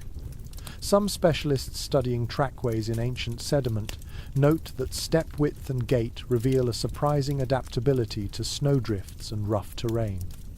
You lower your body slightly, imagining the stance of an experienced winter wanderer. Bent knees, weight distributed forward, hides wrapped tightly to prevent cold air from sneaking under the edges. These small techniques matter. Even dropping your arms too long could let warm blood drift away from your core. So you tuck your hands under your cloak, close to your chest, letting your own body heat keep them alive. A curious detail that sometimes appears in paleo-environment studies is the possibility that Neanderthals used natural features as guides through harsh winter landscapes. A line of exposed stones might signal a path where snow is shallow. The angle of a hillside might hint at sheltered routes carved by persistent winds. You picture yourself following these subtle signs as you step carefully through the thick white world. Every choice in direction is survival. You take another slow breath, feeling icy air pinch the inside of your nose. You imagine the pressure of cold settling into your teeth, your cheeks tightening with the chill. Your feet ache as you lift them from the snow. Even with fur wrap and hide boots, winter bites mercilessly. But your mind sharpens. Each step becomes intentional. You learn to judge the snow by sound. A soft crunch means fresh powder. A sharper crackle means older layers hardened by frost. A muffled, hollow thump might mean thin ice over a hidden puddle. Movement in this landscape becomes a lesson in instinct. You imagine a group traveling together at dawn. The tallest adults break the trail, pushing through the snow so the smaller bodies behind them can follow with less effort. Children step in the footprints left for them, conserving their precious energy. If someone stumbles, another hand reaches out, not just from kindness, but because the entire group needs every person strong enough to endure the night. Some specialists like to debate whether these winter journeys were brief daily circuits or longer treks lasting several days. You imagine both possibilities. On calm days, a small team might range far to scout for animal tracks or find exposed grass where herbivores grazed. On harsher days, they might stay close to the cave, following short loops before returning to rest. Each journey shapes how well they sleep. Come home exhausted, and your internal fire fades. Return with a careful balance of effort, and you have enough warmth left to endure the long hours of darkness. You shift your foot and imagine stepping into a deeper patch of snow. It rises to your thigh. You push through, feeling your breath puff faster. For early Neanderthals, this challenge happened daily. They knew how to lean into the drift, how to use gravity, how to angle their hips so the snow rolled off their hides. Anything to prevent the cold from slipping through gaps and chilling the skin. You stop at an imagined overlook. Below you, a narrow valley stretches gently toward the horizon. Wind flows through it like a steady river of air. Snow here lies flatter, thinner. This would be an ideal route home. You imagine a group choosing it instinctively, letting the wind do part of the work. The breeze clears snow from the path, leaving firmer footing. That simple choice saves calories, which later become warmth during sleep. You crouch, brush your fingers across the icy ground, and imagine the smell of snow, a clean, sharp scent that stings your nose. You hear the faint, rhythmic crunch of your own steps. You picture the group moving in single file to preserve energy. Their breath hangs in clouds behind them, trailing like ghostly threads. There is an intriguing idea that occasionally surfaces in paleoanthropology discussions. Winter movement may have shaped body mechanics in ways that carried into nighttime posture. After hours of leaning into wind and trudging through drifts, the body naturally curls tight when lying down, saving heat. Wrap your legs inward, tuck arms close, hunch slightly. This compact posture appears in many cold-adapted mammals, and imagining Neanderthals imitating it feels not only possible but natural. You picture returning to the cave after such a journey, your feet numb, your shoulders trembling slightly from exertion. As you step inside, the stillness feels like a warm drink. The air is cold, but it lacks the brutality of the outside world. Your body relaxes in stages. First the legs, then the hands, then the chest. You remove your outer hide, letting the trapped heat cling to your skin before it dissipates. You settle into the bedding, curling instinctively, and feel warmth grow again as the group gathers. The contrast between snow travel and cave sleep becomes sharp in your mind. Outside, each step drains your fire. Inside, each breath restores it slowly. You close your eyes and picture snow still falling outside, erasing your tracks. The cave now feels safer because you understand the effort it takes to reach it. Survival in this world depends on how you move through the cold, as much as how you sleep in it. And as you lie back against the stone, letting your breath settle into an ancient rhythm, you feel the next part of the story waiting. Even inside the cave, winter sometimes pushes too hard, and shelters must be strengthened or repaired against fierce storms. You return slowly to the imagined shelter, brushing loose snow from your hides as the cave mouth glows faintly with the pale light of an approaching storm. The air has changed. It carries a warning, a cold pressure that settles into your bones even before the first gust hits. You step through the entrance and feel wind swirl inside, scattering bits of moss, tugging at loose fur, slipping icy fingers into every gap in the stone. In moments like this, sleep becomes impossible unless the shelter is reinforced. Winter does not politely wait outside. It tries to enter. You crouch near the threshold, imagining the early Neanderthals reacting with quiet precision. No frantic movements, no shouting, just practiced actions repeated through countless winters. A few adults stand, shake off their stiffness, and move toward the entrance. Others gather materials stored from earlier days, dry branches, withered slabs of bark, worn hides stiff with frost. These pieces are not for warmth, they are for structure. You picture one person wedging a branch into a natural crack in the cave wall, creating a small frame. Another leans a slab of bark against it. Someone else drags a bundle of hardened grasses to fill the gaps. The materials scrape and rustle, producing coarse sounds that echo slightly in the cavern. Researchers studying ancient shelters often remark that caves were not simply used as found. People modified them, subtly and repeatedly. They blocked drafts, shaped entrances, repaired weak points. These repairs left no grand architectural remains, only tiny hints: a relocated stone, a flattened patch of earth, a discarded bundle of plant fiber. You run your hand along the ground and imagine a line of stones being pushed toward the entrance. Each stone is heavy, cold, and awkward, but when placed correctly, they disrupt the wind. You see someone rolling the largest stone with their palms, grunting softly, anchoring it in a shallow groove. The storm wind hits the entrance again, this time swirling upward instead of cutting straight into the sleeping area. That simple adjustment means the difference between a bitter night and a survivable one. A curious thought from some shelter researchers comes to mind. They propose that animal skins stretched across cave mouths serve not only as insulation but also as wind diffusers. You imagine a thick hide being lifted, its fur rippling as the storm breathes against it.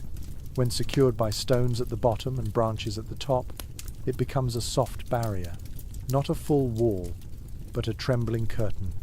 Wind presses into it, loses force, and slips upward before entering the cave.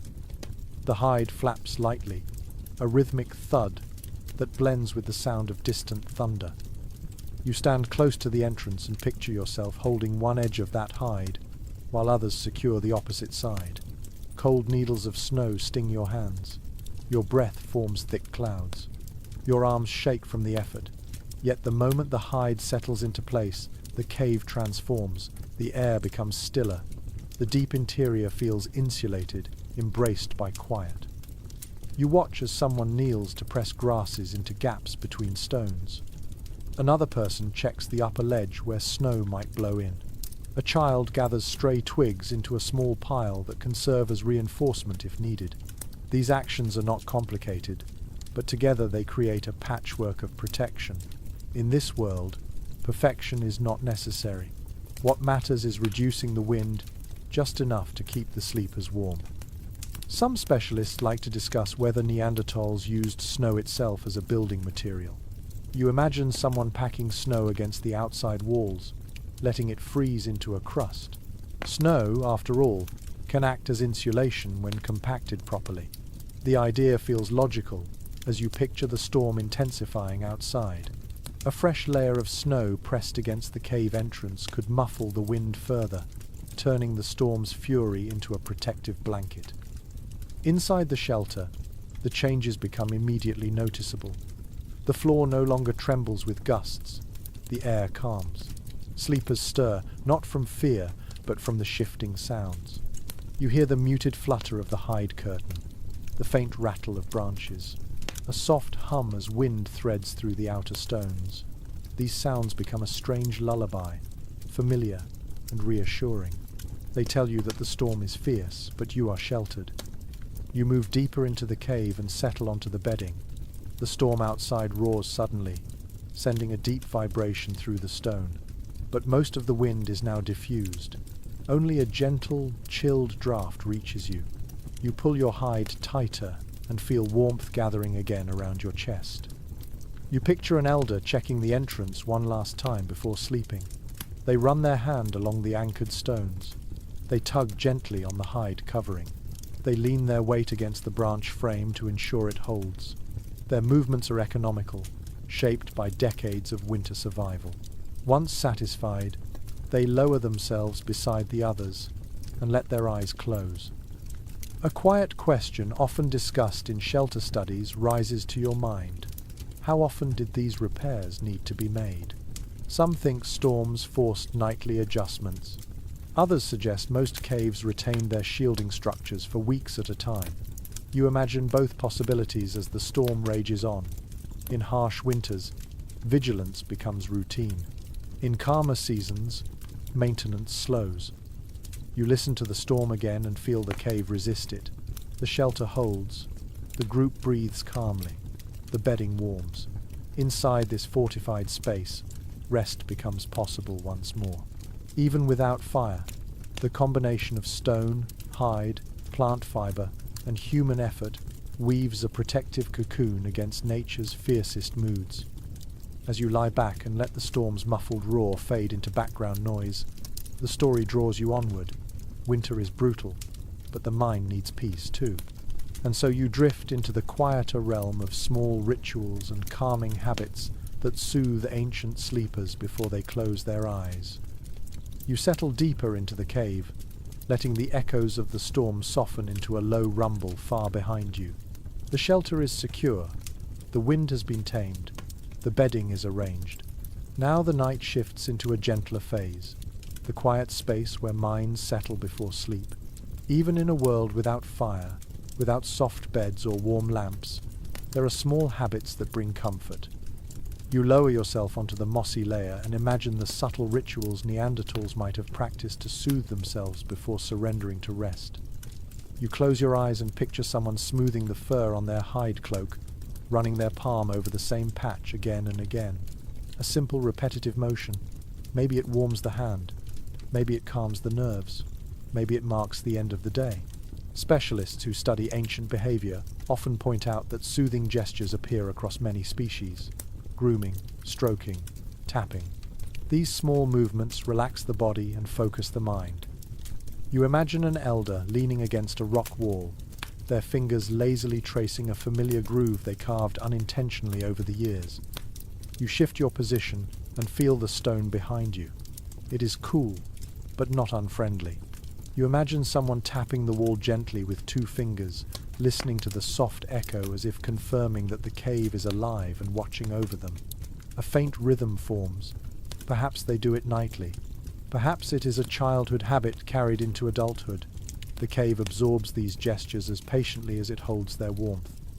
A curious idea sometimes mentioned in discussions of prehistoric life is that ritual and comfort do not always look like ceremony. Sometimes they are the tiniest actions. Reordering a few pebbles near the bedding, stroking a child's hair in slow lines, pressing a palm onto the earth to feel its steady cold. These motions become anchors in the chaotic world outside. You picture a parent humming softly, the tune barely audible, just enough for the closest sleepers to feel the vibration more than hear it. You imagine yourself inhaling deeply, letting your breath fill your lungs, then releasing it in a long, slow exhale. This simple act becomes a ritual too. The body responds to slow breathing with calmness. You picture members of the group lying quietly, their breathing patterns slowly aligning as they prepare for rest, their chests rising and falling like gentle waves on a lake, creating a shared rhythm that melts tension. Some specialists explore whether Neanderthals had calming nighttime gestures connected to their environment. Perhaps they ran their fingers across smooth stones collected earlier in the day. Maybe they kept a particular object near their bedding, a bone with worn edges, a polished pebble, a shell carried from a distant river. Not tools, not weapons, little treasures of texture and shape. You imagine someone rubbing a stone between their palms, feeling the cool smoothness soothe their mind. You shift slightly, adjusting your hide cloak the way they might. The sensation of tucking material around your hips and shoulders becomes a comforting routine. The small tug ties the end of the day to the beginning of night. The storm outside hisses lightly, but you focus on the warmth building under the hide and the steady breath of the group around you. In this imagined setting, you watch as a child curls closer to a parent. The parent places a hand on the child's back and leaves it there, heavy and reassuring. The child responds with a soft sigh. This, too, is a ritual. These simple touches create security. They signal that danger is far away for the moment. Even adults seek similar reassurance. One sleeper presses their foot lightly against another's leg in a quiet gesture of connection. There is an interesting perspective offered by some researchers who analyze social behavior. Even without language as complex as ours, shared nighttime gestures likely played a role in emotional bonding. A soft grunt of reassurance, a gentle exhale, a slow pat on a shoulder. These quiet sounds communicated safety the same way a lullaby does now. You imagine the cave filled not with silence, but with small, comforting noises that feel like warmth in the dark. You lean back and imagine someone stretching their arms overhead, loosening muscles stiff from long travel. Another turns onto their opposite side, pulling their hides closer. Someone else shifts the moss bedding to remove a small pebble that pokes their hip. These tiny adjustments form a nightly ritual, as familiar as fluffing a pillow or smoothing a blanket. The cave grows quieter. You hear the occasional drip of water in the distance, a faint sniff from someone settling in, a soft rustle of fur.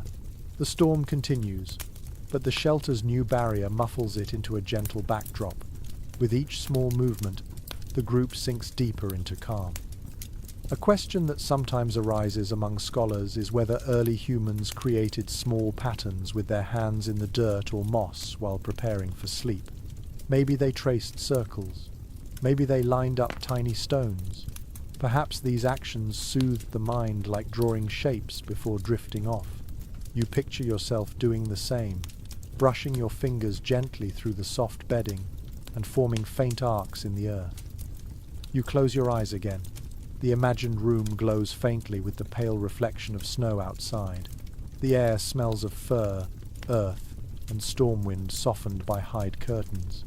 The soothing rituals performed by each member of the group blend together, filling the cave with an atmosphere of quiet readiness for rest.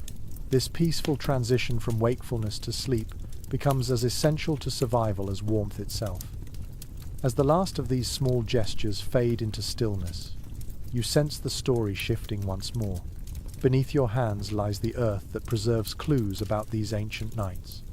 And soon, you will follow those clues to understand what traces remain of the way they truly slept. You shift your weight on the mossy bedding and let your hand drift across the cave floor, brushing against tiny grains of sediment that have settled here through centuries. In this imagined moment, you feel the past pressing gently upward, inviting you to uncover the quiet secrets it left behind.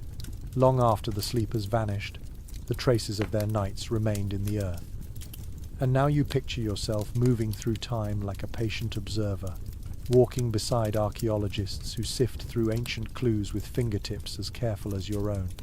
You kneel and imagine lowering a small digging tool into a thin layer of sediment. The dirt is cool, finely packed, and laced with tiny fragments of plant fibers. These fibers are fragile, so delicate they crumble when handled too roughly. Yet they speak volumes. Specialists studying prehistoric bedding often find compressions in the soil where vegetation once lay. These subtle depressions reveal where bodies rested, how often bedding was replaced, and even whether the materials were layered. You run your thumb across the imagined plant fibers, feeling their whispery texture. Even after thousands of years, they share the story of how people softened their sleeping places. You reach farther and picture something unusual, a slanted patch of earth that contains faint impressions shaped by repeated pressure. Maybe hips pressed here most often. Maybe a child slept curled tightly beside an adult, leaving two overlapping hollows. These patterns tell you where warmth collected each night. In a cave with no fire, warmth leaves marks. The ground remembers. A small detail occasionally discussed among field researchers catches your attention. In some caves, there are traces of pulverized herbs mixed into the bedding. Perhaps these were chosen for their pleasant scent. Perhaps they repelled insects. You imagine touching a faint dusting of ancient leaves, still faintly aromatic if you let your imagination sharpen the senses. Their chemical traces linger in soil samples today, tiny signatures of care and intention. You sit back and imagine turning toward a darker section of the cavern where long-forgotten objects rest. A piece of worked stone, a flattened bone, a fragile wooden fragment. These tools may not be directly related to sleep, but they hint at the activities that shaped daily life before rest. A cutting tool discarded near the bedding might have been used to scrape hides just before the group settled in. A smooth pebble with one polished side might have been rubbed during quiet moments, calming anxious minds. Each artifact becomes a faint echo of the routines that led into the night. Another thought from archaeological studies enters your mind. The spacing of objects around bedding often reveals social patterns. If belongings cluster close to certain sleeping spots, It suggests particular individuals preferred those areas. Perhaps elders or caregivers kept useful items nearby for easy access during long, dark nights.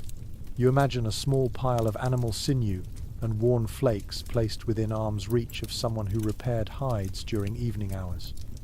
You crouch lower and run your palms across the stone wall.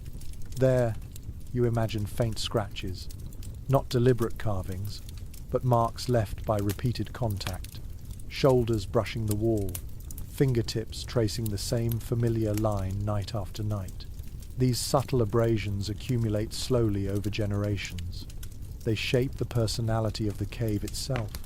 In some real sites, archaeologists find patches of rock polished smooth by countless touches. You imagine one such spot glowing softly in the dim light, warm with memory. You trace the imagined scratches gently and let your thoughts drift toward the larger fragments researchers sometimes uncover. Pieces of charred material, bones of small animals, shattered stone flakes. Even though your story takes place in a time before reliable fire-making, sporadic traces of ancient flames sometimes appear in layers that came later. You kneel and imagine discovering a small lens of blackened earth from a different era. It does not belong to the fireless nights you are exploring, but its presence reminds you of how many cycles of human life filled this cave. Another topic specialists enjoy debating concerns the arrangement of bedding materials. Some layers show signs of being replaced frequently, as if cleanliness mattered even in this stark world. Others reveal mixtures of old and new plant fibers, suggesting hurried repairs or desperate layering during storms. You imagine brushing aside a layer of earth to reveal patches of crushed grass mixed with finer leaves. The mixture hints at improvisation, at adaptability, at comfort shaped by necessity. You shift your position again and imagine discovering fossilized footprints near the bedding zone, deep impressions made by heavy adults, lighter, smaller ones belonging to children. These frozen steps in ancient soil show who moved where during the evening. Perhaps a child wandered in circles before settling down. Perhaps an adult paced the entrance before lying near the wall. You picture these steps like faint constellations, mapping nighttime habits of people who never knew you would one day imagine them. There is also the question, raised by several researchers, of why certain caves contain layers of soft plant bedding while others do not. Some suggest these variations reflect differing cultural practices. Others argue that materials simply decomposed in some sites and survived in others. You feel the uncertainty settle gently around you. Even with tools and knowledge, the past always guards part of its mystery. You reach forward, brushing your fingertips along the stone once more. The cave feels like a living archive. Every tiny fragment carries a story, a strand of grass, a shard of bone, a worn patch of earth.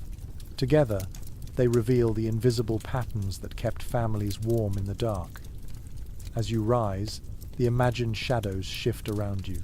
The ancient night deepens. You step back from the traces and feel the story ready to move towards something more tender. After all, winter nights were not lived by adults alone. Children breathed this cold air too. They slept in these beds. They nested within the warmth of their caregivers. And now their small, vulnerable presence draws you gently into the next part of the journey. You take a slow breath and let the imagined cave shift in your mind, becoming softer around the edges as you picture the youngest members of the group tucked safely inside. Winter is harsh for everyone, but for children, it is a thin line between survival and danger. You kneel beside a small hollow in the bedding and imagine a tiny shape curled into it, wrapped in layers of fur so thick that only the faint outline of a nose peeks out. The air here smells faintly of warm breath, hide oil, and the soft musk of sleeping bodies. You place your palm on the bedding and imagine the weight of a small hand settling into yours. Early Neanderthal children grew quickly, their bodies sturdy and compact, but they were still vulnerable to cold in ways adults could manage better. Their caregivers knew this instinctively. Specialists who study skeletal development note that Neanderthal infants and children had strong bone growth, suggesting attentive care and steady protection. You picture a parent adjusting a hide around a child's shoulders, tugging it gently until no draft can slip inside. You shift a little and feel the imagined warmth rising from the central cluster of sleepers. Children were usually placed at the heart of this formation, shielded by adult bodies on all sides. When winter tightened its grip, these protective arrangements became even more significant. You imagine two adults forming a bracket around a child, their backs curved inward, trapping warm air like a living cocoon. The child breathes softly, their breath mixing with the warmth of the adults, creating a small bubble of comfort in the vast cold. A detail sometimes discussed by specialists touches on how children were relocated during the night if drafts grew stronger. You picture an older sibling waking slightly, noticing cold on the child's cheek, and nudging them toward a warmer spot without a word. Perhaps the parent shifts too, extending an arm or draping a spare hide across the little body. These movements are instinctive, almost dreamlike, shaped by endless winter nights. You imagine sitting nearby, listening to the tiny noises that children make in their sleep, a soft murmur, a quiet sigh, the quick flutter of breath from a dream. These sounds feel tender in the dark. They remind you that even in a world of predators and storms, small moments of gentleness shaped each night. Some researchers examining wear patterns on fossils have proposed that Neanderthal children were carried often, especially during winter travel, to conserve their energy. You picture a parent bundling a child tightly against their chest during daytime journeys through snow. The child sleeps under layers of fur, warmed by the adult's breath and heartbeat. When the group returns to the cave, the child remains tucked in the wrap until the bedding is ready. That sense of constant closeness would carry into nighttime too. You reach toward the imagined stone wall and picture faint red ochre marks left behind by tiny fingers. Whether decorative or accidental, such traces hint that children interacted with their surroundings even in winter. You imagine them pressing hands into softened moss, drawing lines beside their bedding, or tapping the wall lightly as a habit before falling asleep. These small gestures deepen your sense of their presence. You shift your position again and imagine the role of elders in childcare. An older family member might lie near the children, offering warmth and vigilance. Their sleep is light, their ears trained by decades of living through winter nights. If a child stirs with discomfort, the elder responds first, rolling a little closer or adjusting a hide covering. This quiet partnership between generations supports the group in ways that leave no direct evidence, yet feel profoundly real. Another topic specialists like to discuss involves how illness was handled among cold-adapted groups. A child with a fever or cough would need even more warmth than usual. You imagine an ailing child placed at the absolute center of the cluster. Adults form a circle around them, creating a pocket of elevated temperature. Perhaps someone hums gently to calm them. Perhaps another holds a piece of dried plant near their nose, hoping its scent brings comfort. These small acts of care become essential when winter turns unforgiving. You lean closer to the imagined child and picture their breathing slowing into deep sleep. Their cheeks are flushed, not from warmth but from cold that touched them earlier. A parent strokes their forehead, checking for chill or dampness. The gesture is simple, timeless. It could belong to any era. The cave becomes a cradle during moments like this, holding generations inside its stony ribs.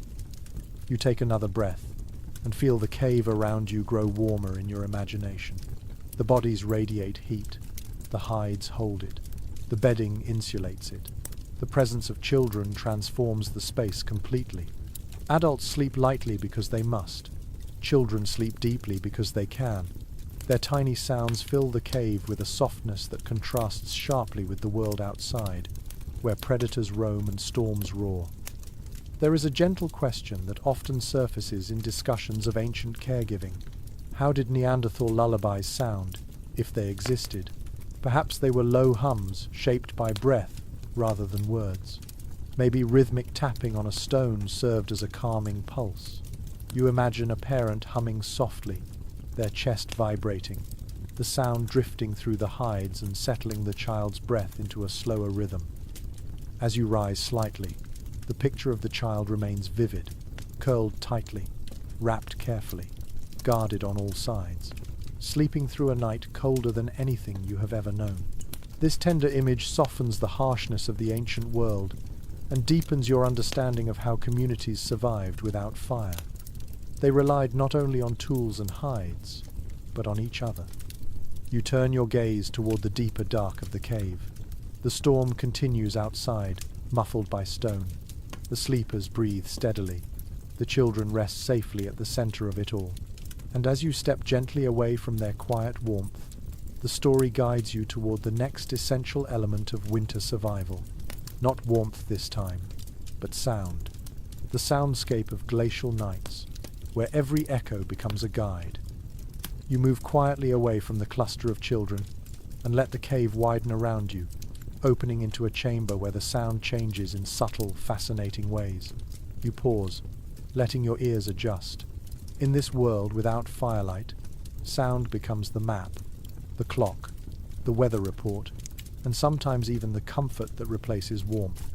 You close your eyes and breathe slowly as the ancient soundscape gathers itself around you like a soft, cold cloak. The first thing you notice is the distant cracking of ice outside. It echoes faintly, as though the mountain itself is shifting its weight. The noise rolls through the darkness, deep and resonant, almost musical in its slow rise and fall. Researchers studying glacial environments often mention that ice does not simply sit quietly. It grumbles and splits, sighs and pops as temperatures change. You imagine a Neanderthal resting on the cave floor, hearing these sounds and knowing instinctively which ones signal danger and which ones mean nothing more than the glacier stretching its ancient limbs. You take a few steps forward and feel a slight change in air pressure. A new sound arrives, carried by the wind. A distant howl rises, thin and sharp, then fades into the snow-muffled night. Wolves, or something larger. You tilt your head, imagining how early humans would have passed that sound. They could not see the predators, but they could measure them through tone. A lone wolf's call sounds hesitant, testing. A pack's chorus is layered, broad, unsettling. Even without language, this distinction shapes how a watcher reacts. Another sound enters the chamber, quieter this time. Dripping water. A single drop hits the stone floor in a slow rhythm. Plink, plink, plink. You move closer and feel how the drip forms a small pool against the rock. This tiny sound may seem mundane, but in a cave shelter it is information. The steady drip tells you ice is melting somewhere above. Perhaps the storm is easing. Perhaps a new crack has formed. Specialists who explore ancient caves often note that water rhythms act like natural clocks. When dripping accelerates, temperature rises outside. When it slows, the world freezes harder. You settle onto the floor and let these layered sounds wash over you.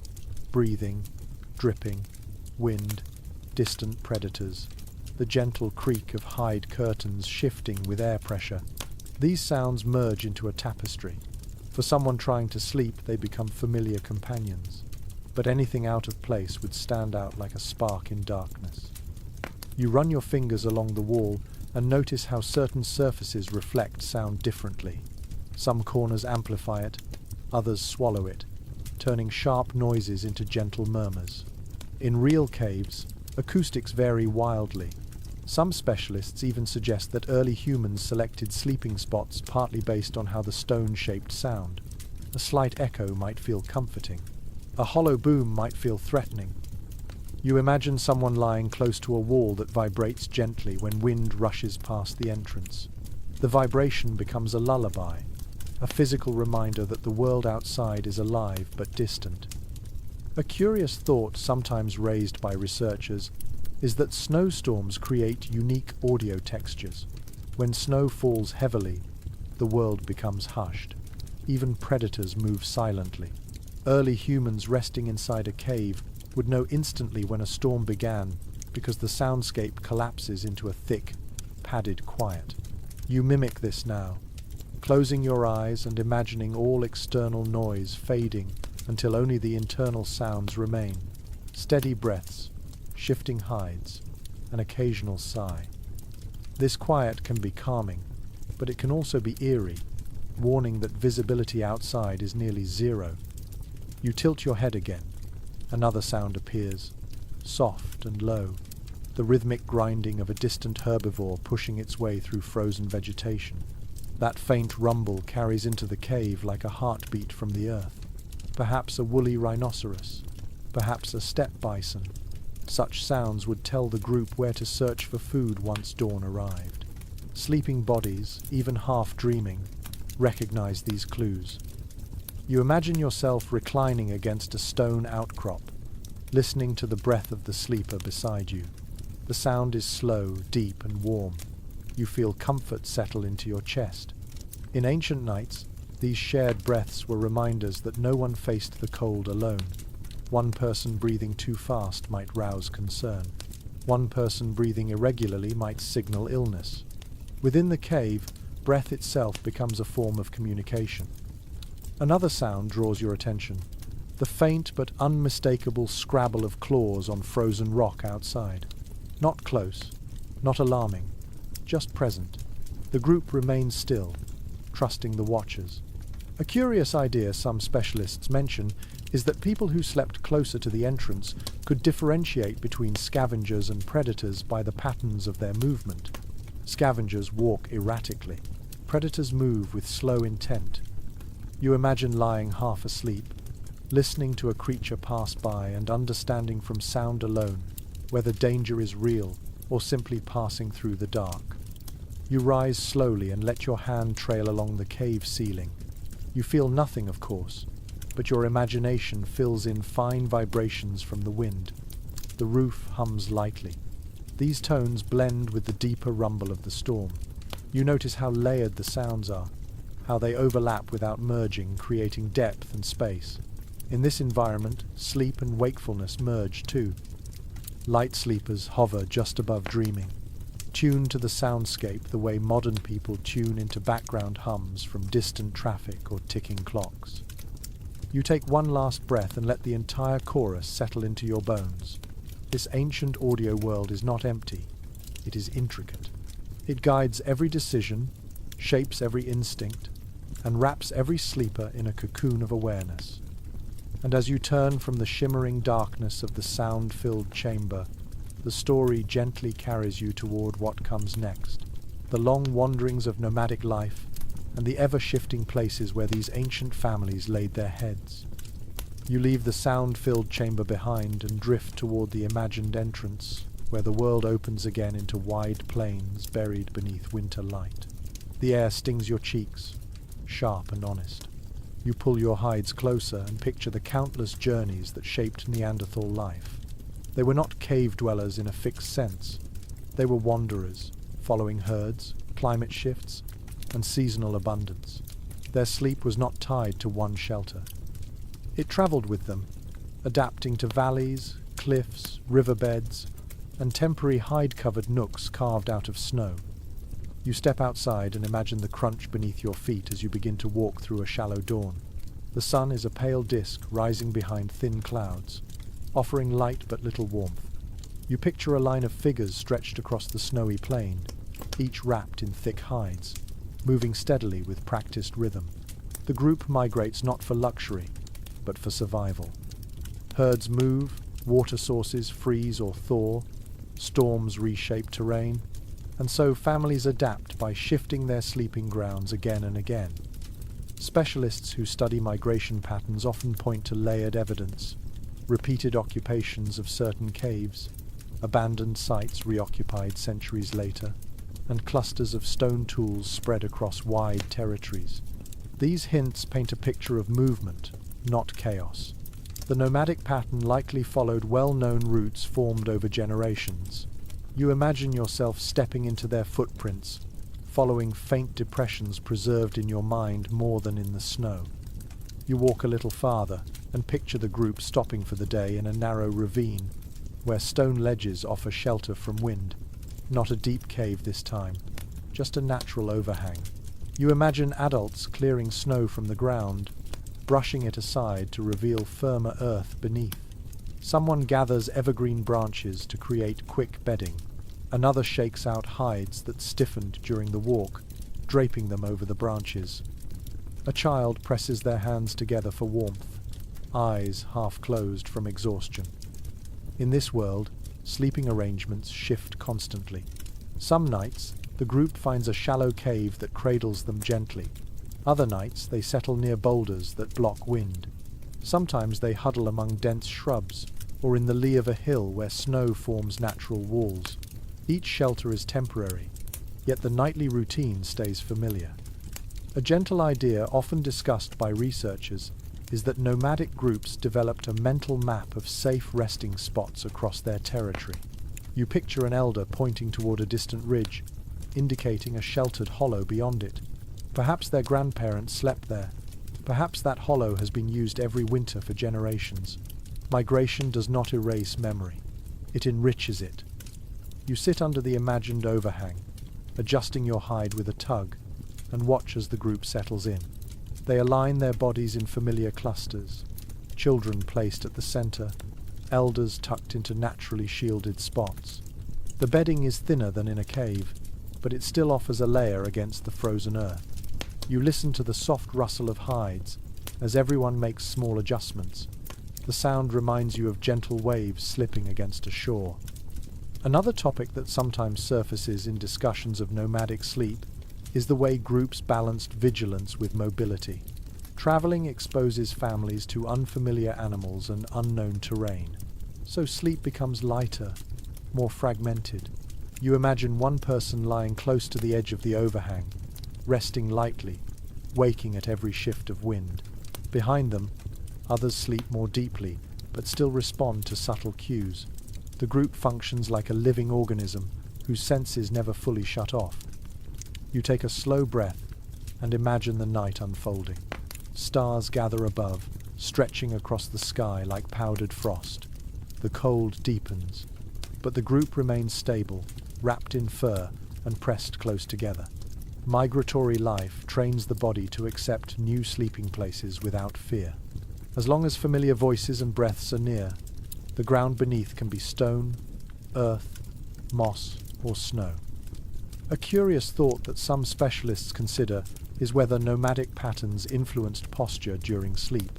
On uneven ground or near sloping rock, sleepers might adopt curled positions or lean against each other for balance, creating a shared structure of limbs and hides. You imagine lying between two adults, one shoulder pressed against stone, the other cushioned by a companion's arm. The posture feels natural in winter, conserving both warmth and stability. The group's adaptability becomes even clearer as you picture a sudden shift in weather. Snow thickens, the wind grows violent. Without a cave to shield them, the family quickly adjusts. Someone pulls a large hide across the open side of the overhang, anchoring it with stones. Others gather branches, pulling them close to reinforce the barrier. In moments, the temporary camp transforms into a sturdy pocket of warmth. Even in a place they occupied just hours ago, they know how to turn raw landscape into shelter. You imagine lying down now, hearing the storm begin outside. The hide barrier flutters softly, tapping against the overhang like a slow heartbeat. Bodies shift around you. The bedding warms under shared weight. The rhythm of sleep begins. It is not the deep rest of a permanent cave, but it is enough. As your mind lingers in this scene, you notice something tender. A child curls into a parent's side, clinging tightly.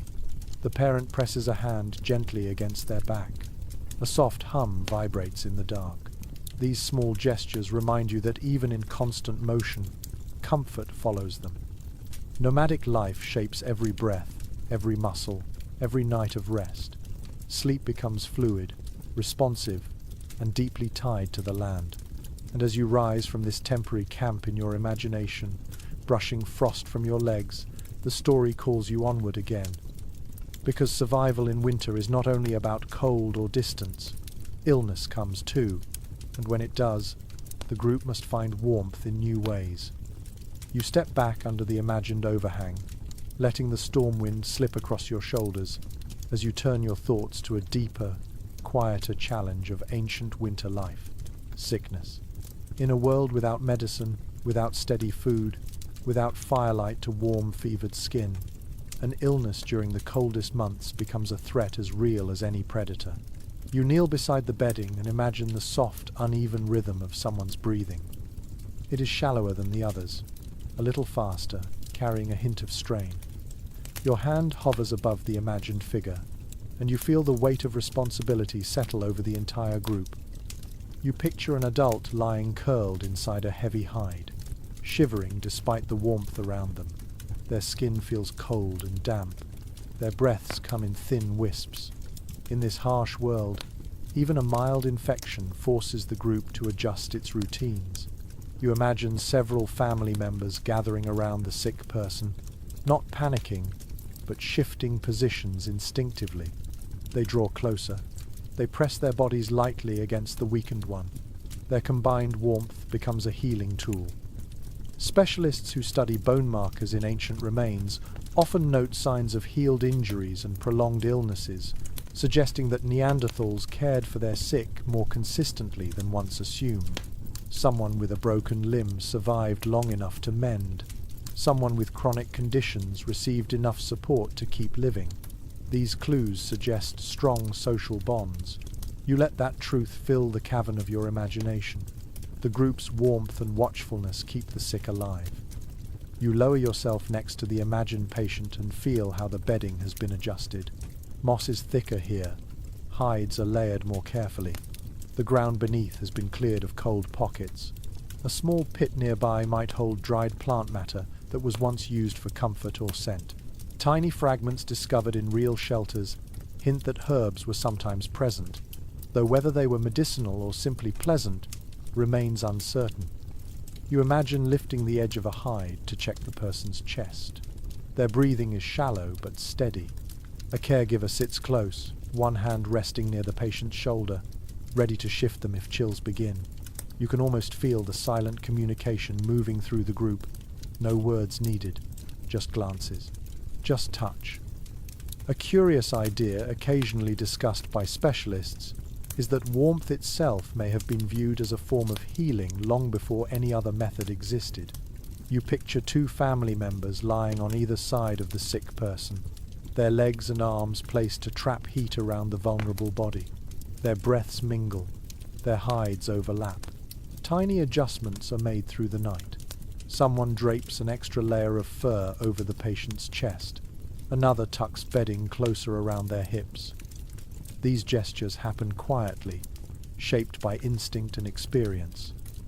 You imagine the patient waking briefly, blinking at the dim outlines of familiar faces. A caregiver offers a tiny piece of dried meat or a snow-softened root. The taste is bland, but it offers strength. The patient chews slowly, their teeth chattering lightly. You picture the caregiver rubbing the patient's shoulders with warm hands, trying to stimulate circulation. There is tenderness here, grounded in necessity but also in affection. Some specialists like to debate whether Neanderthal groups temporarily slowed their travel when someone was ill. Perhaps they delayed a migration until the patient gained enough strength to walk. Perhaps they carried the person on a hide stretcher. You imagine a small team stepping outside to scout conditions, whispering soft breaths into the frigid air as they weigh the choice to move or stay. Their decision affects everyone's survival, yet compassion remains as much a guide as caution. You turn your attention to the patient's face. Their eyes flutter closed again. Sweat beads faintly on their skin despite the cold. You imagine wiping it gently with a strip of hide or moss. The act is simple, but soothing. In the dim chamber, other sleepers shift slightly, drawn into lighter slumber by the sounds of illness. Even dreams adjust to the rhythm of the sick. A gentle detail sometimes noted in archaeological contexts is that sleeping groups often clustered even more tightly when someone was unwell. You picture a ring of bodies pressing close, forming a warm shield around the patient.